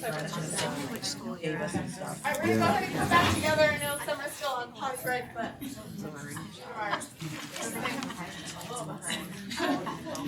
Want me to shoot for it? Advancement upon mastery. There's a lot of what we're talking about. So our mind often goes to that playing through Jody's point of. Okay, so we're going to continue on the competency-based education conversation. And use this opportunity to allow us to continue to process more, but also to inform staff around what supports might be helpful as we move forward. So Kate's going to take you through an activity that's also going to be an opportunity for you to help us do a needs assessment with all of you to inform this process. So those of you online, we'll do a link in for you to give your own personal comments. Those of you in the room will do group share comments so that there's one compilation coming from each table, rather than all of you having to get in separately to comment. So I'll hand things over. Thanks. Good morning. Again, my name is Nathan Ock. I'm the early college specialist here at USB. And to start, I would be extremely appreciative if staff members from USB could spread out to tables. I need one staff member at every table by the time we get to the activity that we're working on. So I'll talk for just a couple of minutes, but if maybe Todd, you could move to one of these tables over here, and either Sid or Robert could move to one of these tables over here. And then Christy, if you wouldn't mind jumping in here. That way, you're going to be scribes for me, if you're willing, while our curriculum directors have conversations surrounding this topic. And so, as Jennifer mentioned, this kind of personalized learning idea is something that's going to come up pretty consistently throughout our time together. over the course of the year. And so as part of this process, you may remember from last time, that we had a few learning intentions that we wanted to talk about. And these are going to continue throughout the next couple of meetings, but we started to establish some common language surrounding personalized learning and competency-based education. And then we also looked a little more deeply into the CBE framework, which we're going to be looking at today to inform our conversations surrounding this idea down here of a needs assessment. And you may also recall from last time that we started to draw some parallels between the idea of personalized learning and equity-based education. And so equity initially was something that wasn't a kind of cross-cutting concept, so to speak.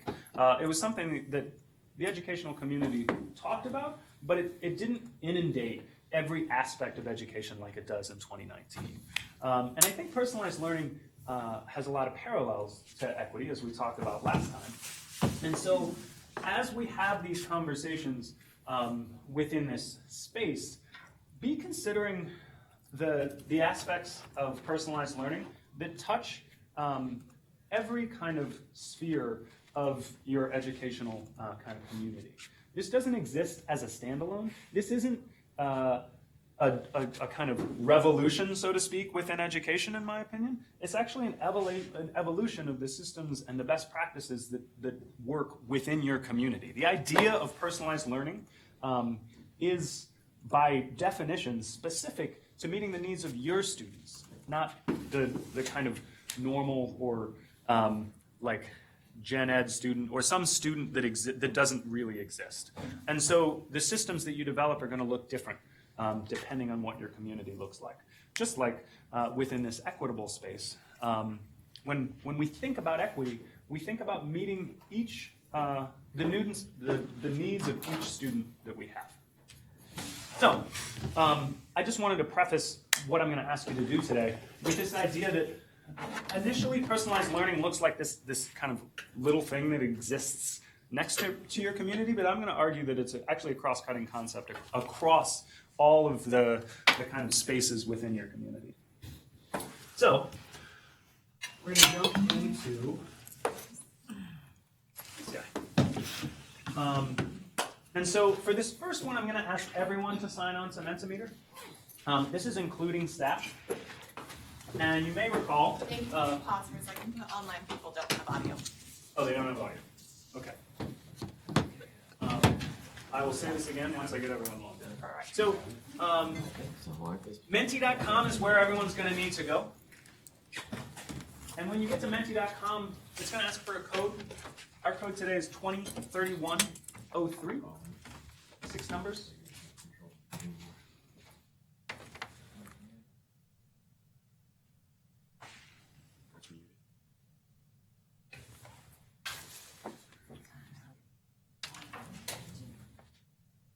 And when you put those 6 numbers in, you should see some questions start to pop up. And if you scroll over those slider bars, you're going to have the opportunity to rate your community based on this scale. It's a scale of 0 to 10, with 0 meaning no implementation of each aspect of personalized learning, and then on the 10 side is total implementation. Now, before anyone starts sliding their bars around, I want to ask you to do a couple of things. Staff members, I would appreciate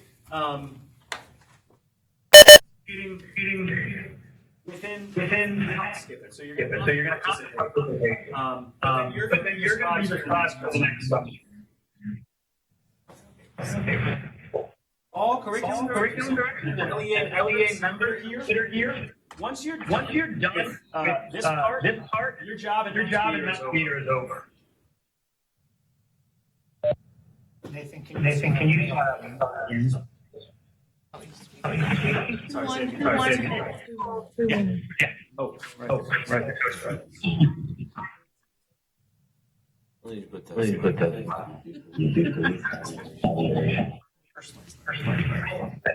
You'll be able to see it.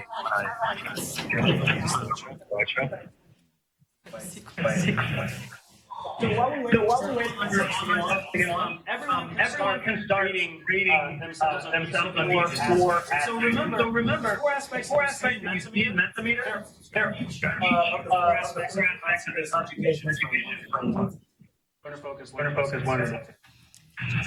So what more insight into it? We only have about 5 minutes to do these this assessment.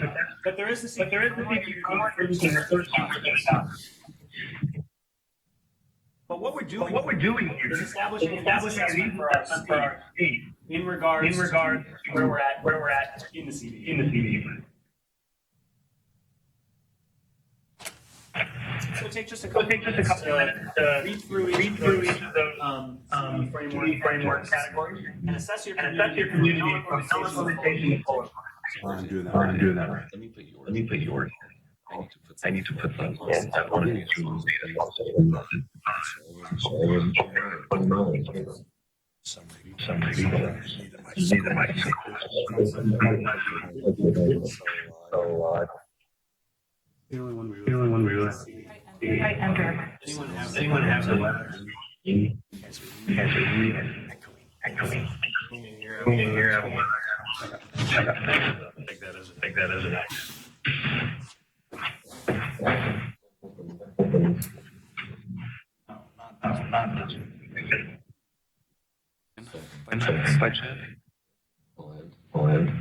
Which to that.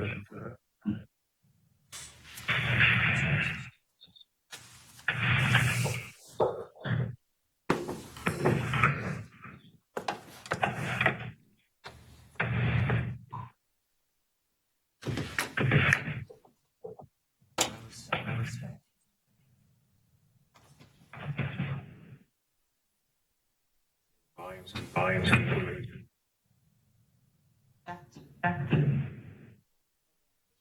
You have a video. A video. Okay, online. Unfortunately, down a little bit.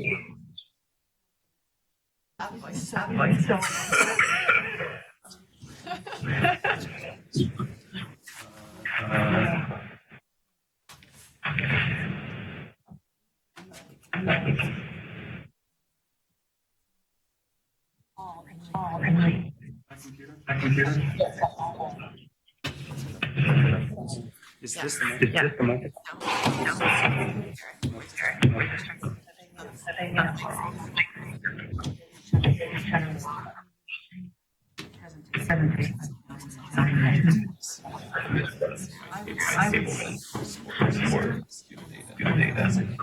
That would be.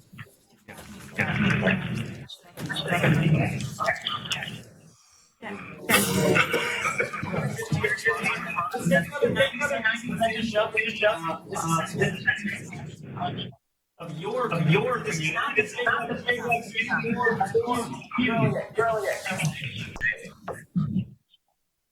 Discussions. Good, how are you?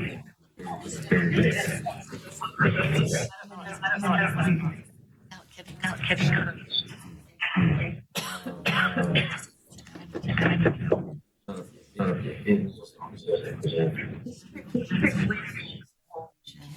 There we go. Okay, so for those online, you could go to chat.com and type in that of you doing the same self-assessment. And so maybe you heard each of these four categories are the four categories that the CDE framework is broken up into. And what we're doing is doing a needs assessment for your community. So we want to know implementing these ideas, or not implementing it at the 10 side. Here's those slider bars where your community is in these four categories.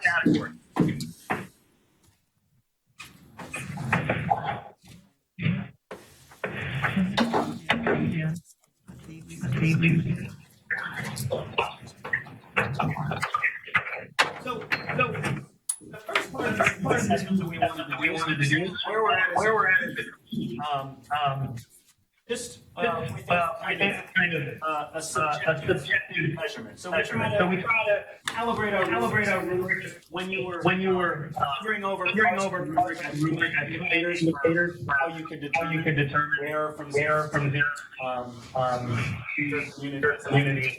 But what we're really getting is support that you need in order to move up in ways that serve your.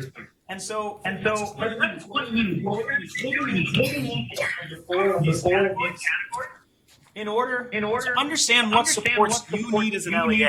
And these supports putting in now all that we do curriculum directors year with regards to lifeline.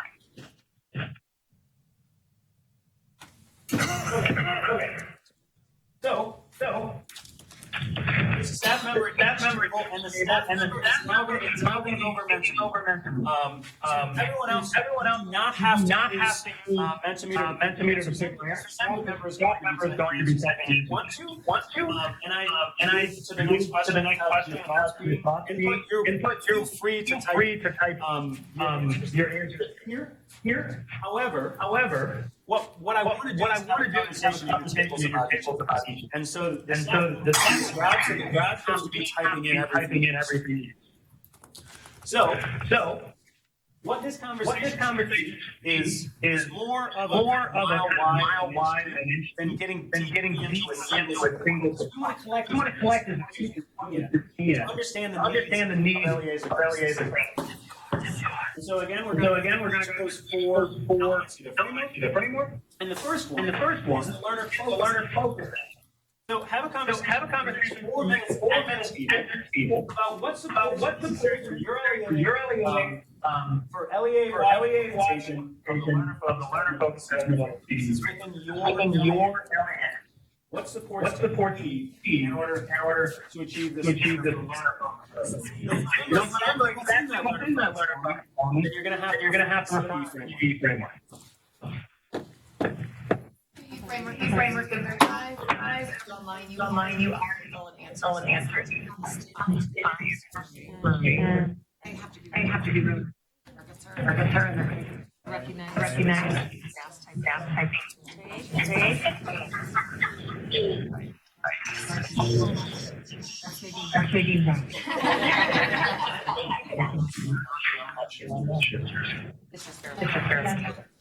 Yeah. Some might be. Yes. I think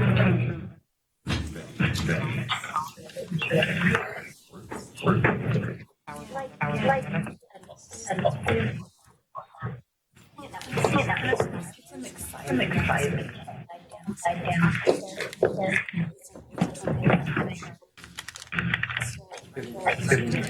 Is this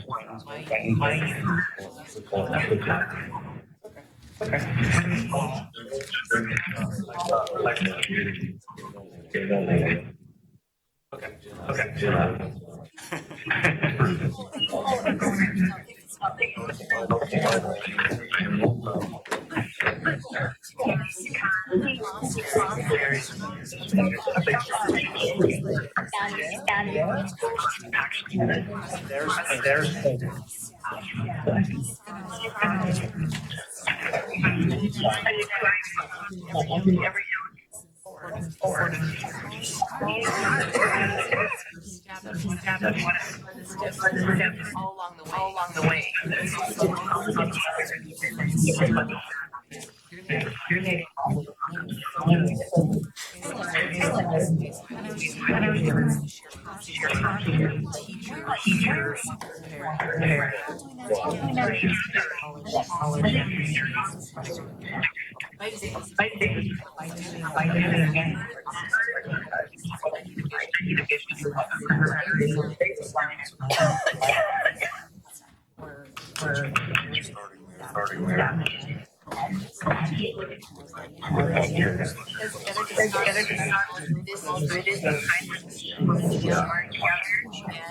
and make it overlap.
So, first of all, end up keeping those conversations largely shallow. We want to get as sports as possible. And so there's all kinds of things to dig into. And right now, this is needs assessment. We're not trying to solve one problem. We're trying to get all the different problems out on the table. And so there's all kinds of ideas up here. Staff members, something they didn't multiple times. And so each idea that you're typing in, feel free to hit submit and put in the next one, rather than putting all the ideas in one input. We can gather that. Just it's a really so thanks so much for shallow deep conversation. And move on to the second element now. If you learn illustrated element. It is. You'll have to go 2 more pages in the framework because there's a blank page. Just on the back. Double-sided. So again, 4 minutes. To have a conversation regarding this demonstrated element. Your community in order to move the bar forward in regards to your demonstrated element.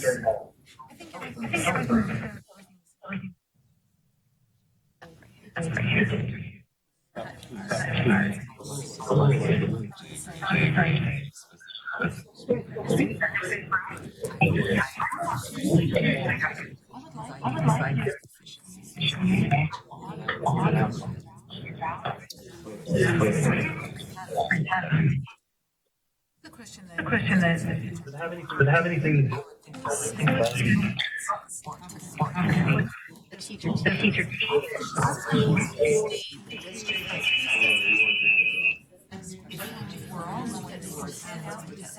we're all we're all guaranteeing and graduating from our 100% graduates in math. Because I want the online folks to all based on all of those progressions are different. I'll say it again for the online folks. When student is truly. And those joining us remotely, please feel free to put these supports in for your community as well. Again, it's the same Menti. If you haven't logged in yet, you can see it in the slides. It's menti.com, and then the code is 203103. Can you allow multiple submissions? The last one did not, right? The last one was the partnerships. Well, it's like it's more than the district level. Like we could have the document that every proficiency skills that every single district is shared in common. It's the teacher and how do you Is the state really what we training this is our conversation, granted. a training that's instructional training at every single school. In multiple content areas in secondary. Is that because of ground zero, you are like best teaches? a little bit more, Then you think, oh, I'm going to read this today and tell somebody set the bathroom on fire. You know? And they're calling the police and the fire department. Right. So. Yeah. Tutor to say, how do I bring this to my school when we're still like PD opportunities. So I put in like the PD opportunities there. how Credentials. and I yes. see the logistics. Good to know. Just keep on crazy in my mind. So we have a secondary and a charter school. Sometimes One they secondary. thought about it as being a lot They're like all in. trial and error. And they're like, oh, I just have 5 students who are finishing February. I want to send them out to secondary. So students identifying quality, elements of quality. One of the interesting things that my math teachers I had to reasoning adjust to that because we actually learned those things. Yeah. Necessarily so they run their choice, like their gift. But it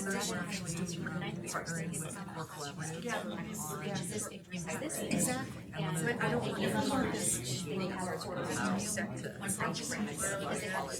And would you give that same test to everyone in their individual?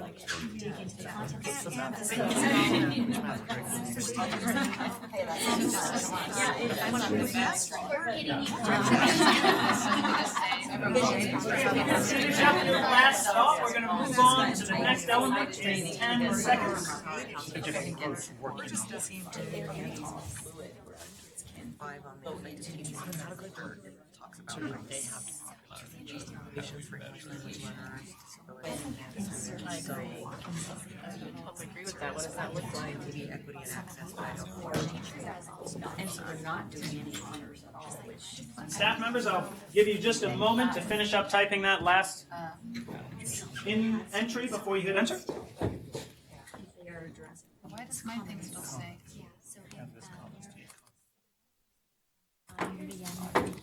Okay, we're moving on to learner-led.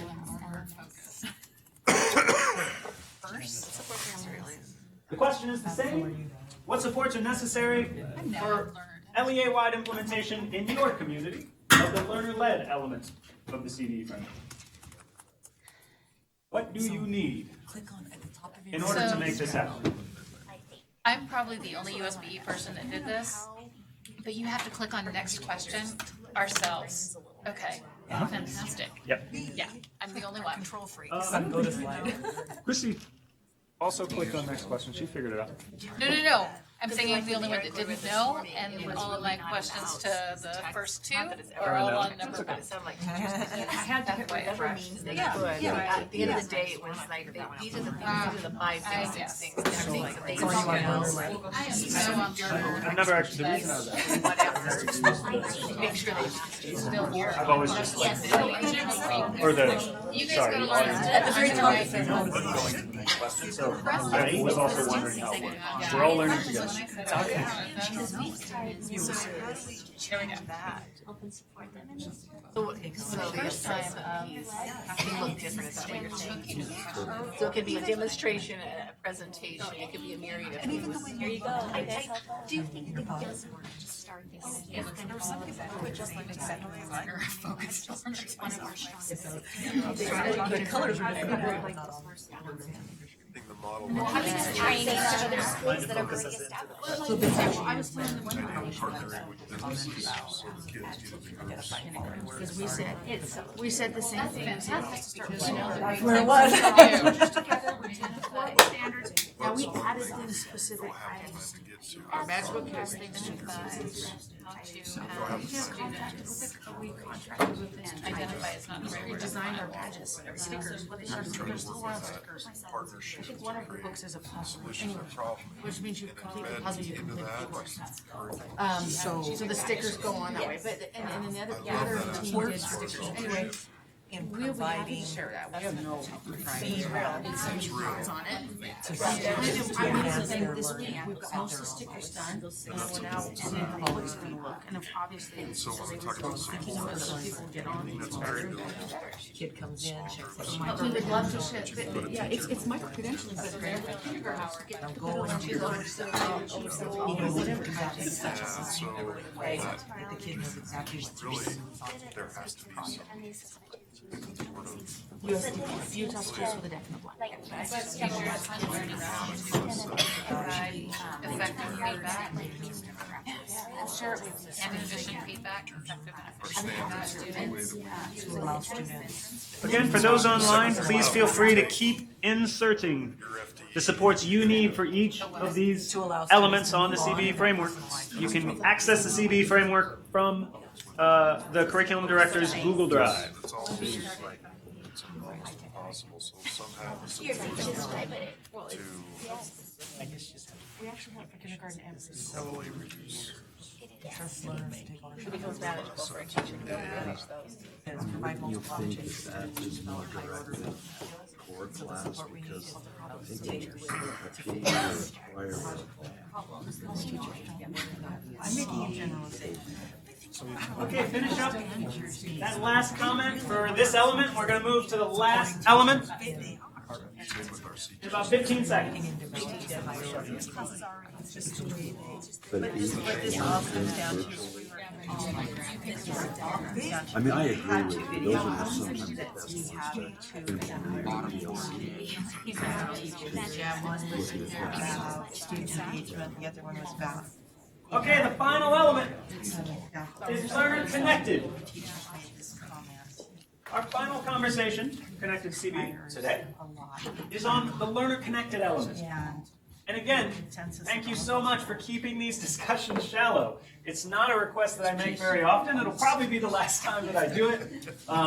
But we want to get as many supports as possible input into our Mentimeter so that we can serve your needs as best we can going forward. So take another few minutes to talk about the learner connected element, and then we'll move on to our next item.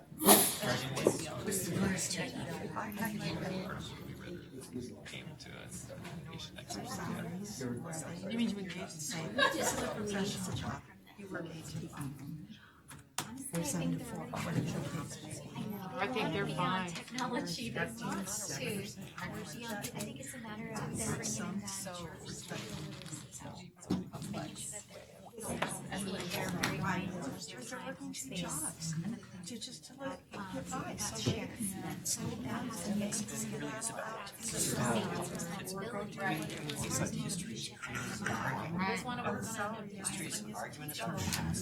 Is that how you're just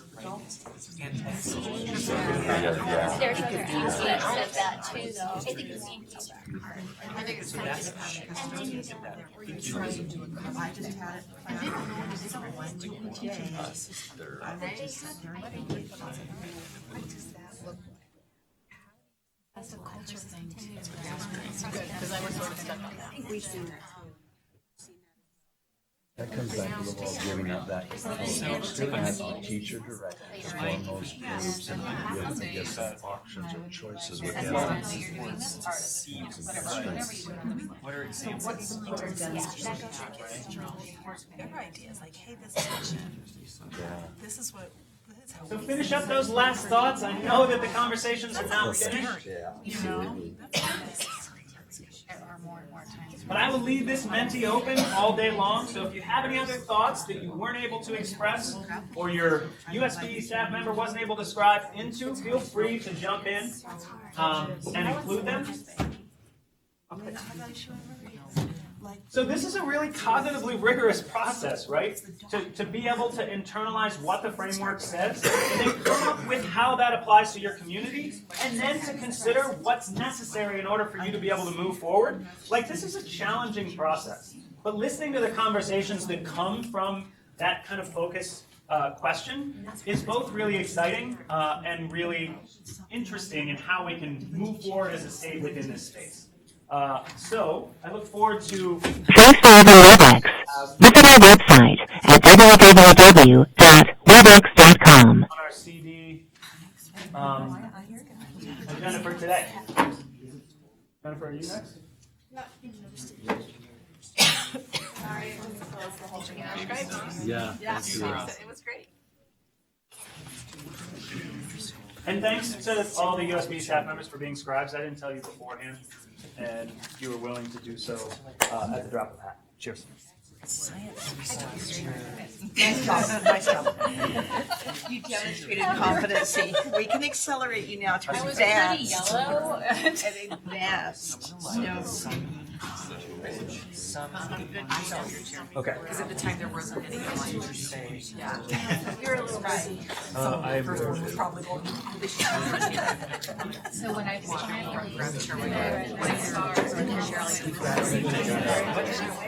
Just like, I mean, it's tomato There's no way around it. right? My hope in these conversations is Like there are seed banks, right? like we're looking People store, like during World War II, people have a seed bank, right? Kind of like those are, right? All the seeds from around the world. We're starting to engage. We're not going to protect powerful, incredible stories. if we take it seriously and constrain the discussions and constrain the solution, because again, like, that's what I'm looking for. Everyone wants to have a so like, if we don't constrain them, everyone immediately goes to this place of like,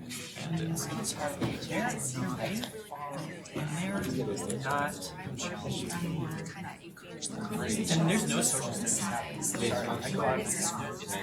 Teacher program, so they come out expecting Webex got killed, so we're trying to get online viewing. Welcome back. We're gonna move on. Legislative preview. Session starts in 20 days. There are already at least 100 bills posted, so just know it should be a busy one. We're gonna preview a few highlights. The intention of this part is to really see, one, how you want to be communicated with during session of what's happening. There are a lot of bills coming this session. Whether they actually get funded will be another thing to work through with the tax reform bill. So we're going to go with an optimistic outlook of what we're hoping to get and what the board has landed on at this point. But one of the things I'll need from you is what's the communication that you would like for bill updates. I'll show you how to track your own bills that you're interested in, and that will send you alerts via the website. So if there's certain ones you really have a high interest or value in, you could be tracking those. But just kind of preparing you for session. When we meet in the middle of February, I'll give you another update of where things are currently and where we're kind of anticipating things to go. That'll be a good kind of midway through session, so it'll be kind of a perfect time.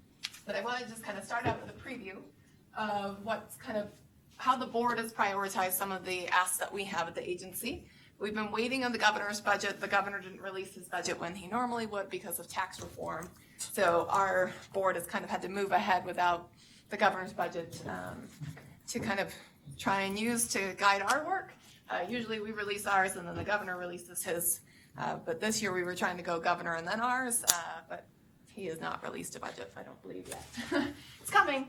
So the top 5 priorities for the board set in last board meeting would be to do enrollment growth as a priority number 1. 2 would be the WPU to increase it by the 6% that the Superintendent's Association has requested. The 3rd would be an increase in pupil transportation, so it's kind of an unfunded mandate that you provide transportation for students, and it's not adequately funded, and so that's their 3rd priority. The 4th at this point is an increase in optional enhanced kindergarten, so more dollars moving towards that. Our request is over $18 million for that expansion, which at this point, 24% of students are served in OEK, but truly only about 10% of those are paid for through state dollars. So you're investing a lot locally in OEK. The intention here is that you could either remove those dollars locally and use them for other programs because you'd be getting more state dollars to that, or you could continue using what you're currently using at your local level and add to. You'll have the flexibility. The intent of this bill is not to limit you and say, well, if you already had full day, you don't get to use these dollars in that way. So for example, Park City has dedicated full day to everybody with their own local dollars. Well, now they're gonna have these dollars that they can supplement and take some of their local dollars out of OEK because they would have state dollars and employ those in other areas. So there is some benefit in terms of how that's going to come out.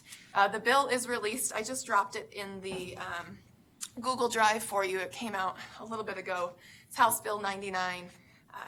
The big change that I think you'll see if you're familiar with OEK is that in the old days with OEK, you just got funding based on a formula, which will continue. But in KSEP, which was the other kindergarten dollars, there was a performance outcome that was required. This bill merges those 2 pieces. So you're gonna still have a formula grant, but if you don't have performance outcomes, basically similar to how we've been doing the supplemental program, then your dollars will be at risk in your LEA. You'll be probably put on probation the first year and given some technical assistance, but the intention is some accountability around we're putting these dollars in, outcomes should be coming. So, for example, we had one school that there's poor performance measures, they missed all and this those are the things that no longer be funded. So you have to have outcomes for kids or be showing progress towards those outcomes. So that it will be a change in OEK. OEK has basically been a flow through. So one of the questions on the Hill was why don't you just put in the WPU? In this way, it makes sense not to put in the WPU because there is some accountability for those dollars. So that is a change. It will impact some things, and your kindergarten teachers are going to have to be thoughtful about kids, and the key assessments continue to be the tool that we use for those outcomes. So it's kind of a blend of KSEP and OEK, but the goal is to get to about 40% of participating. Given right now we have 4%, and we're increasing this $18 million $7.5 million. If people continue funding, we honestly get 60% of schools they can earn. If you choose to pull those funds in other ways, then we'll get to that 40%, which is still great. The amount of students have been not ready. That's where we kind of started with dollars.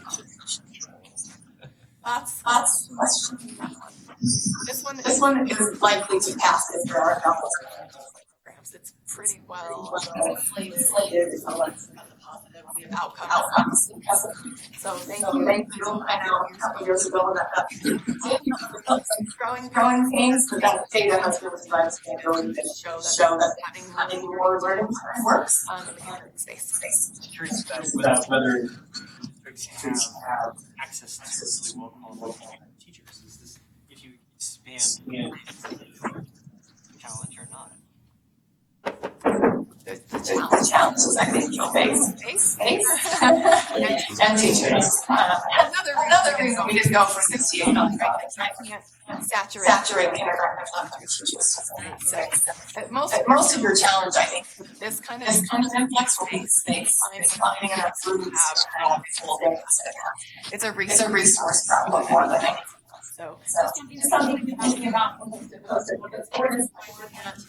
It is government as well as part of the education recommendations as a priority. So just your own heads up on The other one that the school board prioritized leadership initiative, and Darren will be in just a second to give you kind of just a high level overview of that one. We have three parts to that particular bill, and Darren is leading that work. So leadership.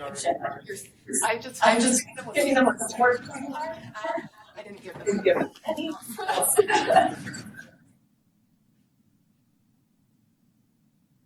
Okay. So this legislation passed since 2017. Move forward. Because I'm clicking. Okay. So in 2017 it started. When was it even started?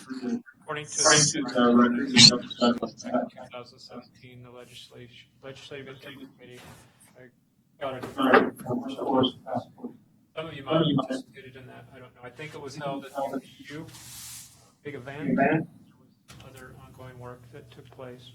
After that, our board started to work. Involved 18 individuals. One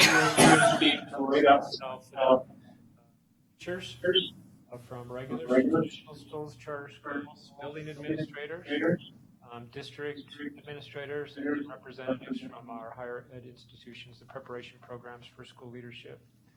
And that group worked for a year. They took the recommendations forward in the fall of 14 recommendations, and 3 of those, in order to implement, required additional funding or statutory. So that's the business case about is the background on that. Before I get into that, how many of you have responsibility? Some part of your day to supervise or evaluate schools in your setting. Room about half. How many of you have responsibility also for training district? Not supervising, but a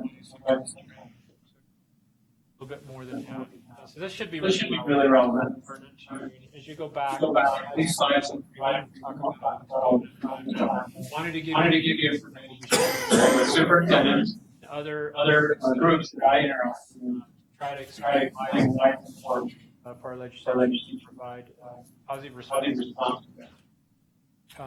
So then in 2019, we started changes, the ones that don't require legislative change or resources beyond the board's capacity. And then we've created this business case, which in our language is legislative request. Is going forward. Remember to stand by the green light. So as Jennifer, you probably talked, there's top 5 of the legislative requests. The board meeting later this week, they'll read this, and there'll be more. This list will be longer than that. But you'll see school leadership. It's number 5, which is really high. Consider the full. I felt positive word placed it there. So it aligns with our strategic plan, and there are several strategies in our strategic plan and our goal for effective educators and leaders directly with this. Why school leadership? We talked about this in here for use if you decide to.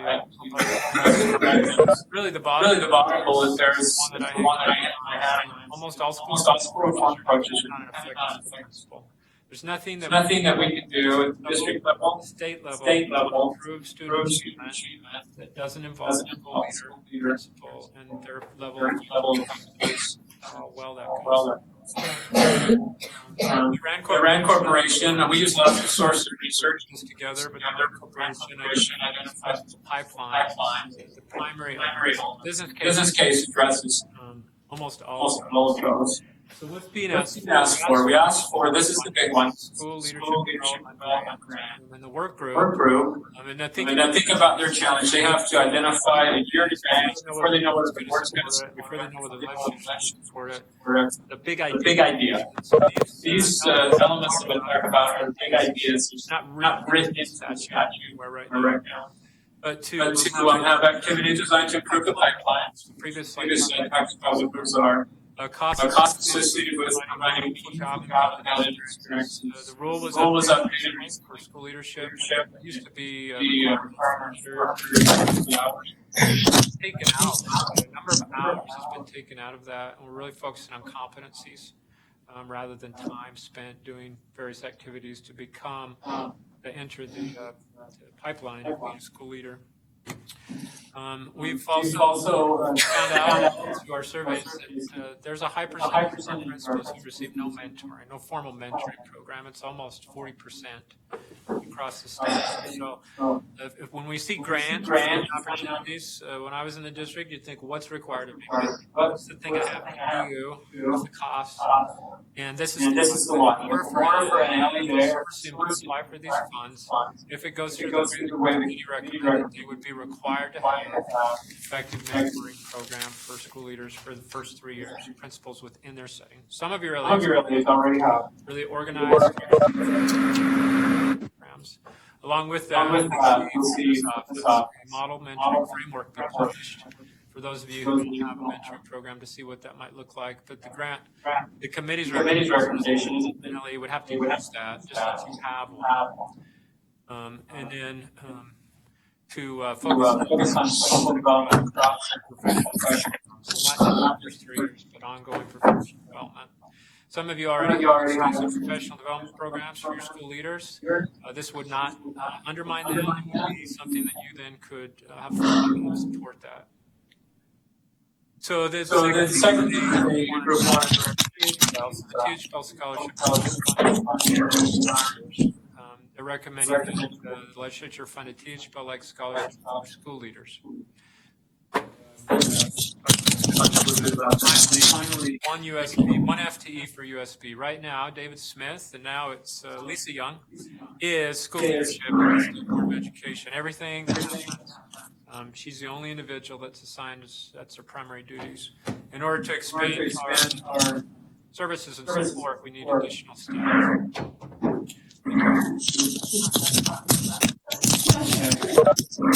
So consideration committees group, and this goes into the business case that we should be non-competitive grant. They felt strongly about that. Take into consideration economy of scales, and what that means is some of you who come from small LEAs realization that it costs more to provide the same services to school principals because you might have one or two or some small number.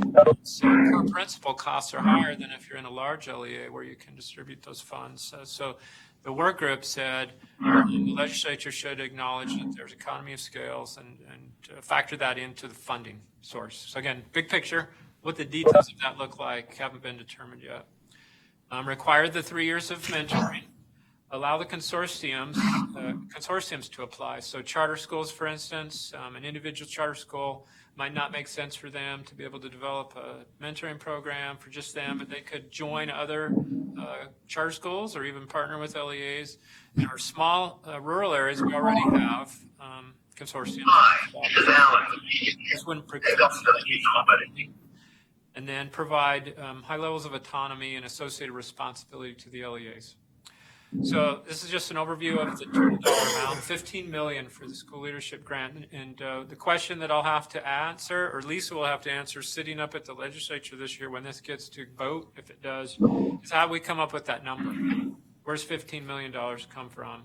And it comes from a basis of looking at federal grants for school leadership, and it's about $7,500, $8,000 per administrator in the state, and that aligns with what the federal government uses when they fund grants associated with school leadership.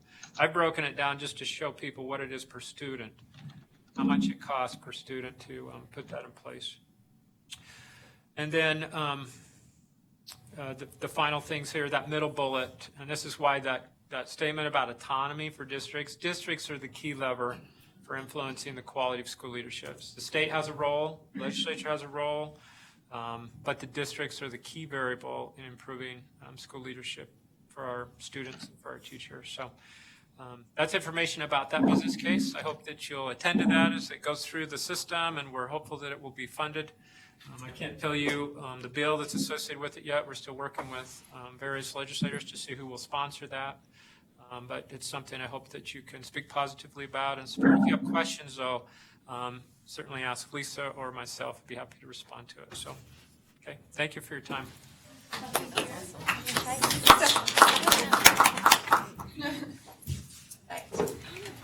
So that is one, as we move along, I'll keep you updated on the obviously impacts of the services you can provide with your principals. Going backwards to the early learning programs, we are anticipating revisiting with the board tomorrow and Thursday the early learning. So they took out OEK out of the early learning package to prioritize, but we actually have an early learning initiative program package that we would like them to consider. So in your handouts, you have a form that looks like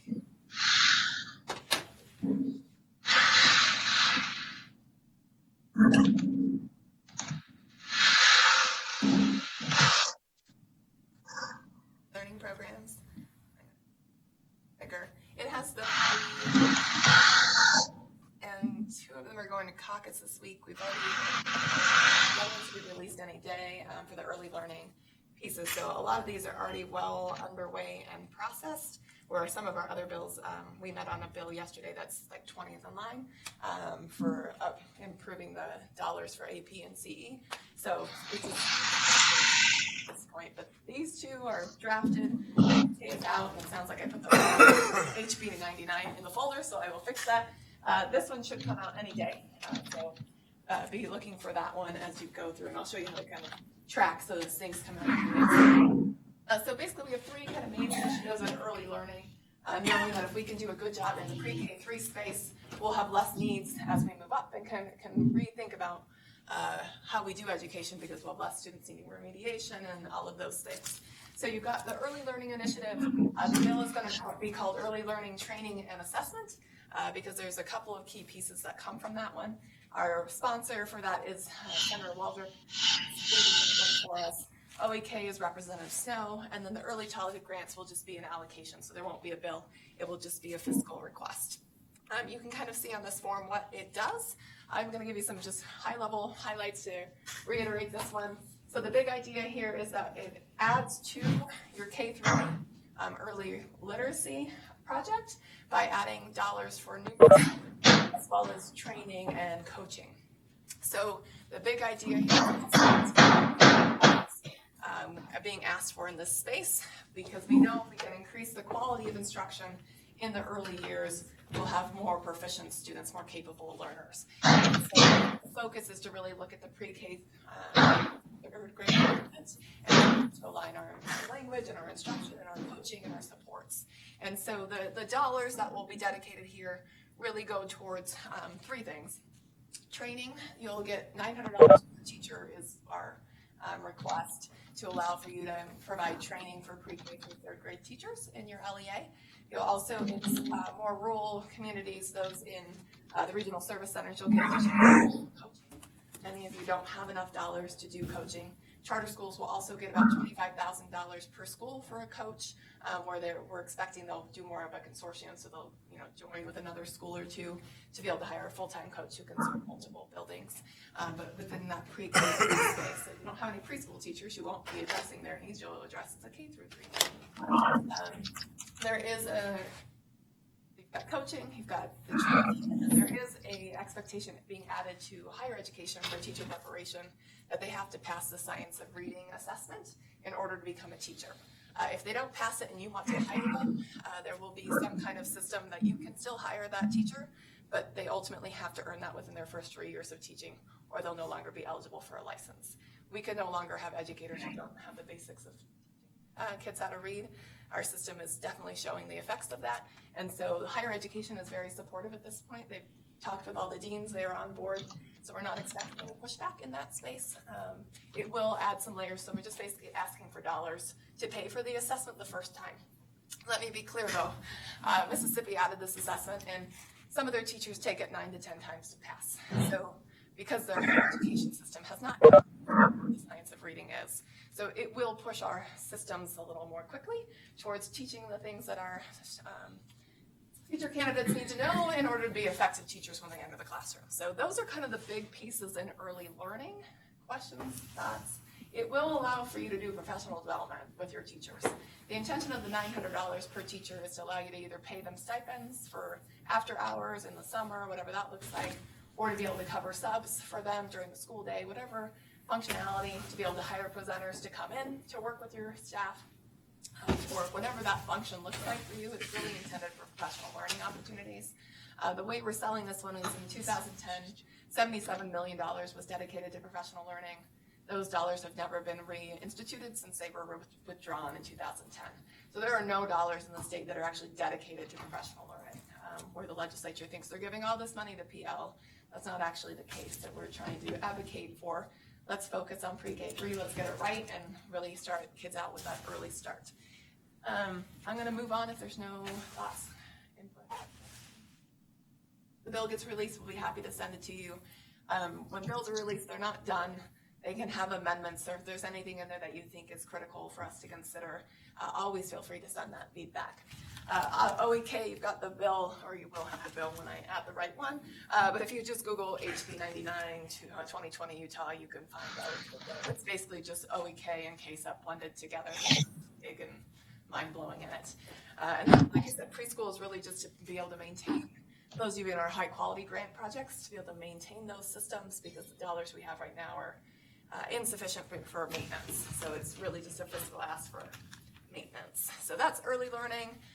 The goal for the board this week is to try and get them to adopt the early learning initiative rather than just OEK, to adopt all three components of early learning, knowing that OEK is going to be insufficient for improving our system. Unless we have quality learning happening in first grade, we start to lose the effects of that extended learning time. So we'd like to continue that positive trajectory. So that's kind of where we are with a couple of the big ones that the board has prioritized. Are there any bills that you've heard about that you just you wanted a little bit more? I may know. We've been dealing with a lot of bills. Nothing has hit you? Hey. If it does, feel free to reach out and ask for details. If I know, I'll let you know, and if not, I'll find out, because somebody here will know. Oh, before I move to our Adobe presentation, I would like some input on how you want to be communicated with as bills come and things that will impact you as a curriculum director. So what would be your maybe suggestions for what that might look like for our community? I can email. I don't like to harass you a lot, as you hopefully have noticed. Timely information. So I liked, and I don't know if it was last year, maybe just in our curriculum director's drive, a table with the bills and then like a column for the updates so that we can follow it along. I think that would be keeping it live. Have time. Other ideas or suggestions? There will be a lot. There is here in education. Just knowing what our agency has put out, and then the bills I've seen this week already that we didn't anticipate. It's nice for us to know what happened. Yes, absolutely. Do that. There are some that will be asking for LEAs that are supportive to come and help present either public ed appropriations when we're asking for the money side, or for like early learning, we had couple schools and charter schools that did a really good job with coaching, and their outcomes show it. And so we're inviting them to kind of come help co-present, because it's always nice to say we're basically taking something we know works and just scaling it. This isn't a pilot project. We know coaching works, and we have evidence from these 2 LEAs that it works, and we'd like to scale up. And so if we know you've been doing that work, we'll be inviting you directly, but there will be times where we're like, hey, if you're interested in this, or fill some input. There might be some bills we need you to help kill as well. That always comes up. So just know, might reach out and say, I try and do it in an indiscreet way. I won't tell you one way or another my opinion, but I might say, hey, you might want to read this one and reach out to your senator or representative that represents you, because what they want to hear from you versus us saying, oh, there, here. That's always helpful. So we might need your help with killing bills as well as motivating them to move along in the process. So it will be a fast and furious session. One thing for you to know, if you want to track bills specifically, if you go to le.utah.gov, you can sign up. I just have the app. It's called Bill Watch. You can attach the bills that you want, and then it sends you alerts on your phone. If you want to set up an account in the system, it will email you them. I get too many emails, so I don't ask any resource to give me more. But I'm okay with like text alerts. Those are fine for me. So the Bill Watch app works.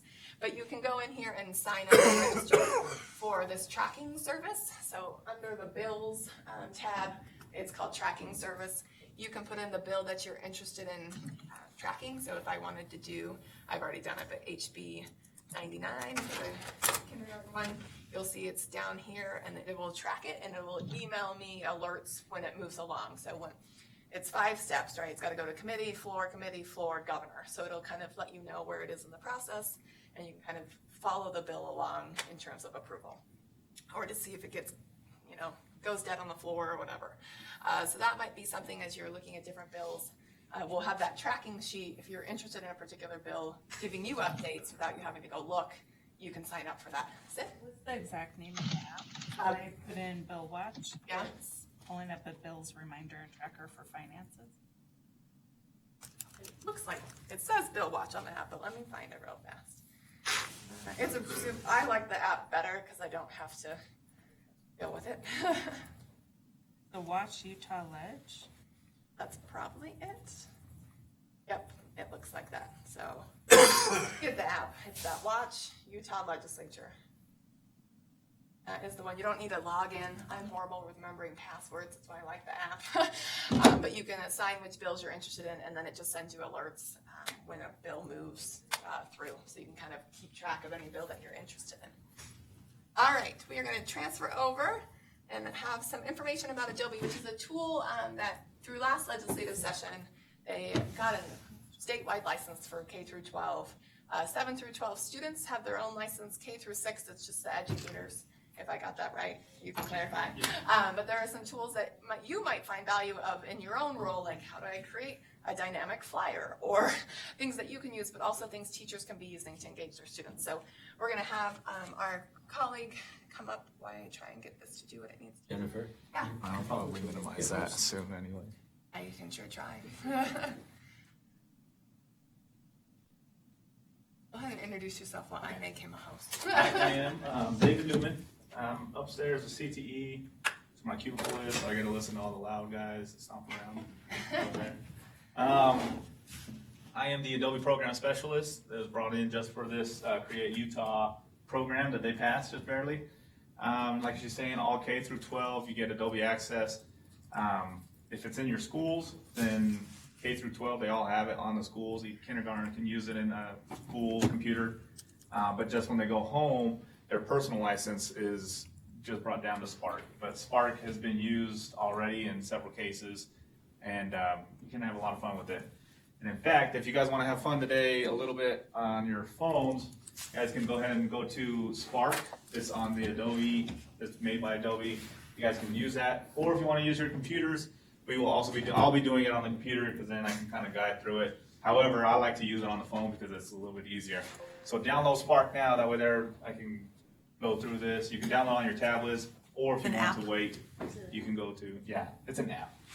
Or you guys, if you want to wait, like I was saying, you guys can use your computers as well. It works just as fine.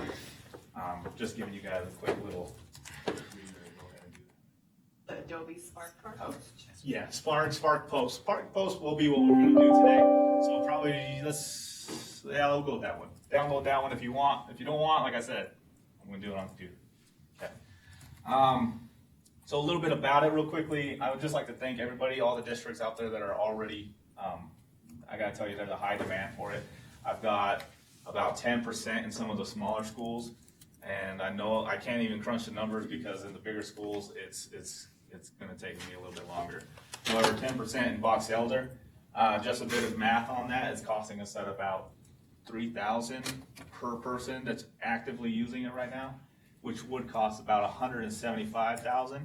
That's just Box Elder with $7,000. I know that Alpine has 63,000 licenses that are being used right now. We're almost at 100% as far as just giving out licenses. So the disbursement of it taking a little bit longer with some of our charters, but we've got Venture Academy that's using it actively, and I know that I have a lot of demand for getting some things resolved there. But district-wide, we were probably looking at the same cost right now, being at about, well, we know it got passed for $1.75 million around there. and number-wise, what they're using it at, actively using it, is at least 10 million, and I can only see it going upwards more. So mathematically, we're making some sense there, you know. So it's making a little bit of sense as far as that goes. Don't make dollars, it don't make sense, right? But so I just want to thank everybody that's out there pushing it as a product.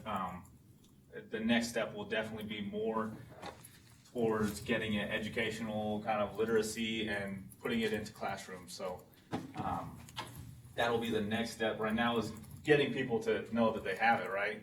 Making sure that they are adopting it and using it, and then helping them kind of go through some of those kinks. Hopefully you guys don't have any issues. When you guys are signing in, make sure you guys are using your full credentials. There you get it for free. Alrighty, so I just wanted to quickly open up with that. We're not positive. Full disclosure, nobody knows what's going to happen when it, passes legislative. It's going to be ongoing. Just don't know, right? However, it is guaranteed up until June? It'll be June 30th. Yeah, June 30th. So we at least have it till then. We might as well have fun until then, right? No matter what happens. So I just want to go here for everybody. I'm going to open up, like I said, some quick kind of links for us to use here. One great tool that I always just tell everybody to go to is edx.adobe.com. This is Adobe's universal global kind of educational platform. This has all the tools from getting started, from never touching it to opening it and installing it, all this kind of stuff. And then it has all the way up to how to make things for a science classroom, specifically for mathematics, specifically for English, or even some tools if you're already a graphics teacher. If you need more tools to enhance that, it's all educational based. What we do here on Education Exchange for Adobe, it's ran by people in UK, and people across the globe all get together and they kind of just throw up on the board discussion some ideas on what they're doing. And so that way there, we're not just limiting to not even just Utah or not even just the United States, but people in Australia. There's a wonderful English teacher in Australia that's doing things for her classroom, and you can kind of read about it all here on Education Exchange. It's fun to kind of just professional development on your own too, if you want to go through some courses. I know that we do offer those hours for those teachers that complete it, so I don't know what the credential or all that kind of stuff goes into. I just know that there's some rewards based behind it if you complete some classes and stuff. So Education Exchange, I hope that more people kind of start using it and start kind of learning about it, because like I said, it's a global platform. So what do you see as what are people using it most frequently for right now out in school districts? So one of the biggest things that I'm seeing right now has been with communications, telling a story. And where that kind of falls in line a lot is with English classes. You got to tell the story of some sort of Benjamin Franklin. So even history. You got to tell, like, let's say my family history, where I came from. I might go grab some videos. I might go grab some pictures, some photos. That way there I kind of bring my story to life. And you kind of, what Adobe does amazing is always telling the story, telling it through the perspective that you want to use it for. So English, science, kind of some of those storytelling kind of classes, this is a great tool that you can tell that they're understanding. You got to kind of explain. One quick example would be, what is it? I can't remember what the name of it is called. But essentially, you take Abraham Lincoln, you take Benjamin Franklin. I don't know why I go back to Ben Franklin. He's just me. But you create a fake Photoshop social media campaign. Students go through and they just do their own fake media campaign for them. They make all these pictures, photos, and then they bring it to the teacher. Teacher says, "Why did you use these?" "Oh, because Benjamin Franklin did this back in the day, and he did this and this." And so you might have some newspaper journal printing post, like, and then some lightning or something with the light bulb, or, well, that's almost the same. Close enough. Lightning though, like the Electricity, the electricity, skeleton yeah, electricity. key, right? And so you might have some of that, and then the teacher has them write up stuff. That way, there, you're still writing, but you're also kind of taking it to the next level. So, is there a way for people to see what's examples of what students are creating? I mean, yep, it's actually right here on Education Exchange. I'm going to get to it in an easier way for me, and also kind of plugging in the UEN. I'll bring it to the example. As I'll go to uen.org/Adobe. And what I've loved this partnership because they made a whole website where it kind of explains some of the Create Utah. Just keep scrolling down until it goes to the training and resources. This will direct you to some professional development you might need, an open online course that you can take if you want to get some training on just the basics of how to use it. The Education Exchange link is here.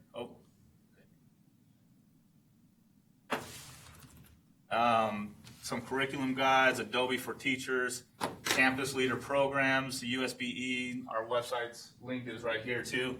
I'm just going to go to the Adobe for Teachers because I know that's the easiest way for me to get to it.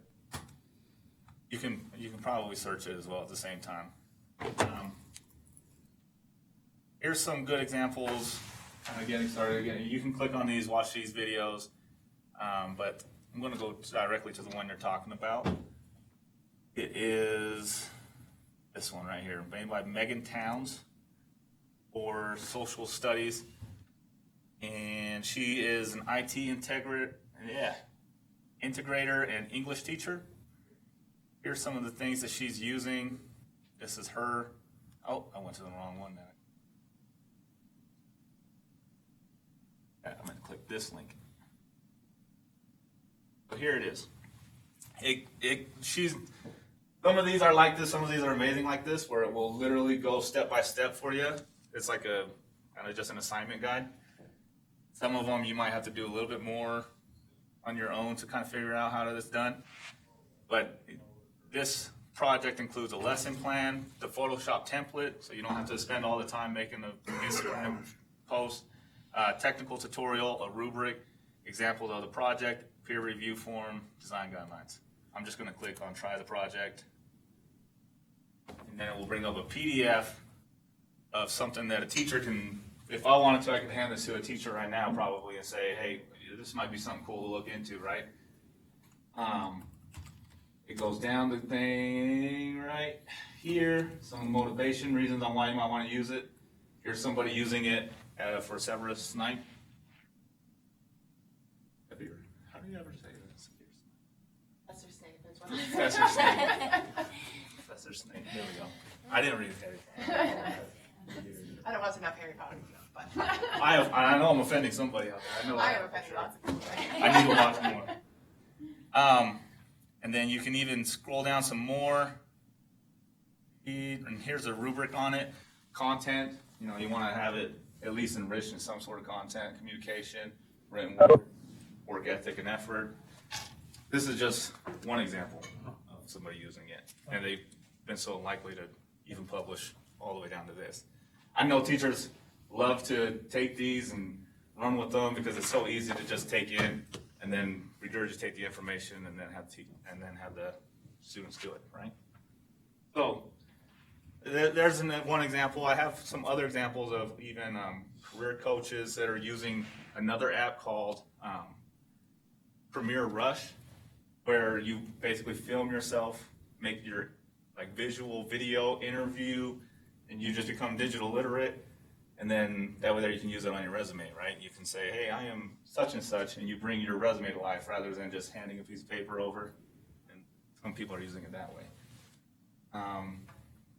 It's actually quite wonderful to see what people are using this tool for, so I'm excited to see what Utah can't do with it, because we're starting from kindergarten, essentially. No other state's doing it, right? We're the ones giving it to everybody, from kindergarten all the way up to, if you go to the universities, all of our major universities, they all have access to it as well. So hopefully we'll see some magic happen here. Alrighty, so anyways, I wanted to have some fun today though. So go ahead and open up the Spark post that you guys made, or if you want to, go to spark.adobe.com.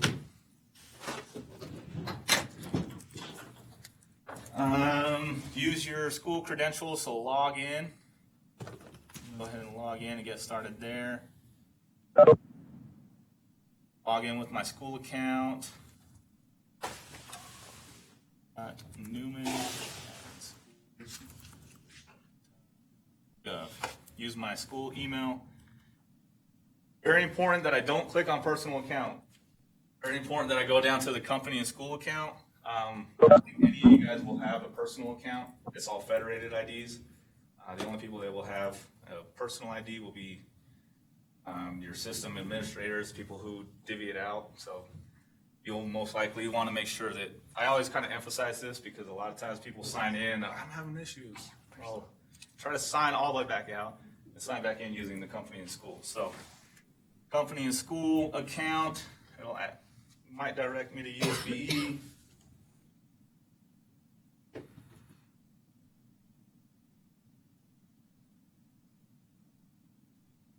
And that's weird. Oh, this is you. I'm gonna make you one, Jennifer. I don't know how I logged into yours, but we're gonna start with you. So my school does Google, and so I signed in with my Google. You can use Google for some of those. Some of those you can use just signing in Google. I don't think, I know I can. I'm gonna see how it goes. Yeah, that's weird that I signed into yours using my email. I just don't understand what just happened. So let's start with, I want everybody to kind of think of a quote or something that, like some sort of quote, some sort of message that you guys have constantly on your mind. Maybe use somebody famous. And we're just gonna kind of, if you need to Google something, you guys can Google something, find something cool. And let's make a custom sized graphic. Or if you guys are making a post, just start making a post because it's the same thing. I'm gonna make mine one by one. Some of you guys that are using the phones and stuff, if you want to use like a Facebook size or a headliner size, you guys can use that too. I'm gonna just start by adding in my text, the one that I thought I liked. Why fit in and were born to stand out.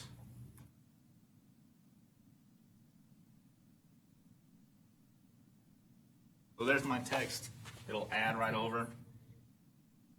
Anybody know who this is? Why fit in when you were born to stand out? Famous book writer. I don't know if I'd say a book writer. Anyways, Dr. Seuss. So I am just going to mess around with this text that I've made now. Now I've just made some basic, simple text. It doesn't look anything intriguing, right? Kind of looks lame. So I'm just going to start by making this bigger. And sure, that works. Let me see if it's centered. It'll kind of guide you through, make it simple and easy for you. But now I just got text on there. Now what I want to do is I want to add, let's say, a photo to the background. If I have my own photos, I could just upload a photo. One great tool that I love to use is the Find Free Photos. This will automatically cite it for those who are using it for educational purposes. Like if you need to submit it, but you also need it to be cited, it will automatically say, this is where I got it from, this is where you can go, and it gives the proper credentials for those who got it. So that way you're not stealing any illegal things. Anyways, so I wanted to do, let's do standout. I'm just gonna search standout and see what we can find. Like this one. I'll just click that, and it'll move it right over. And now, I'm kind of cooking with fire here. Got it. Cooking with grease. I don't know what I'm cooking I'm getting nervous around you guys, okay? You guys make me nervous and I just start saying weird sayings that I don't even know where I got them from. And it's almost time to end, so it's 12:01. We end. Okay. And so from here I can add some more. I can add some icons if I wanted to. Sure, I'll add a flower. I can move these things around. And if I need to individualize it, I can use some color differences, some suggested, what this will do, suggested colors, was that it will pull from the image that you're using, and it will kind of say, these are the colors that will fit in with that scheme. So let's say I want to use this, it'll match that blue. And I can then go in, I can make some more stuff on it, I can add more pictures, I can layer them. And as soon as I'm done, let's say I wanted to name this Dr. Seuss. I didn't give him no credit, so I'll do it here. And it automatically saves it. So when I go to projects, when I go back to my projects and stuff, I go back to what I've been doing. See, Jennifer's already started making a to-do list for herself.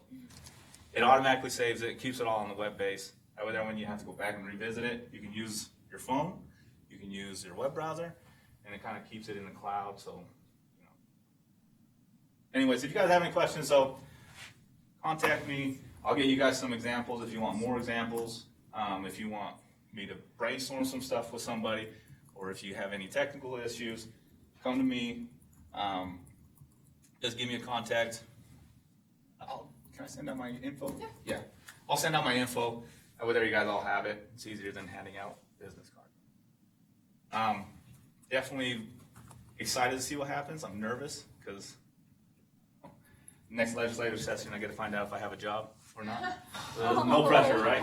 I get to find out.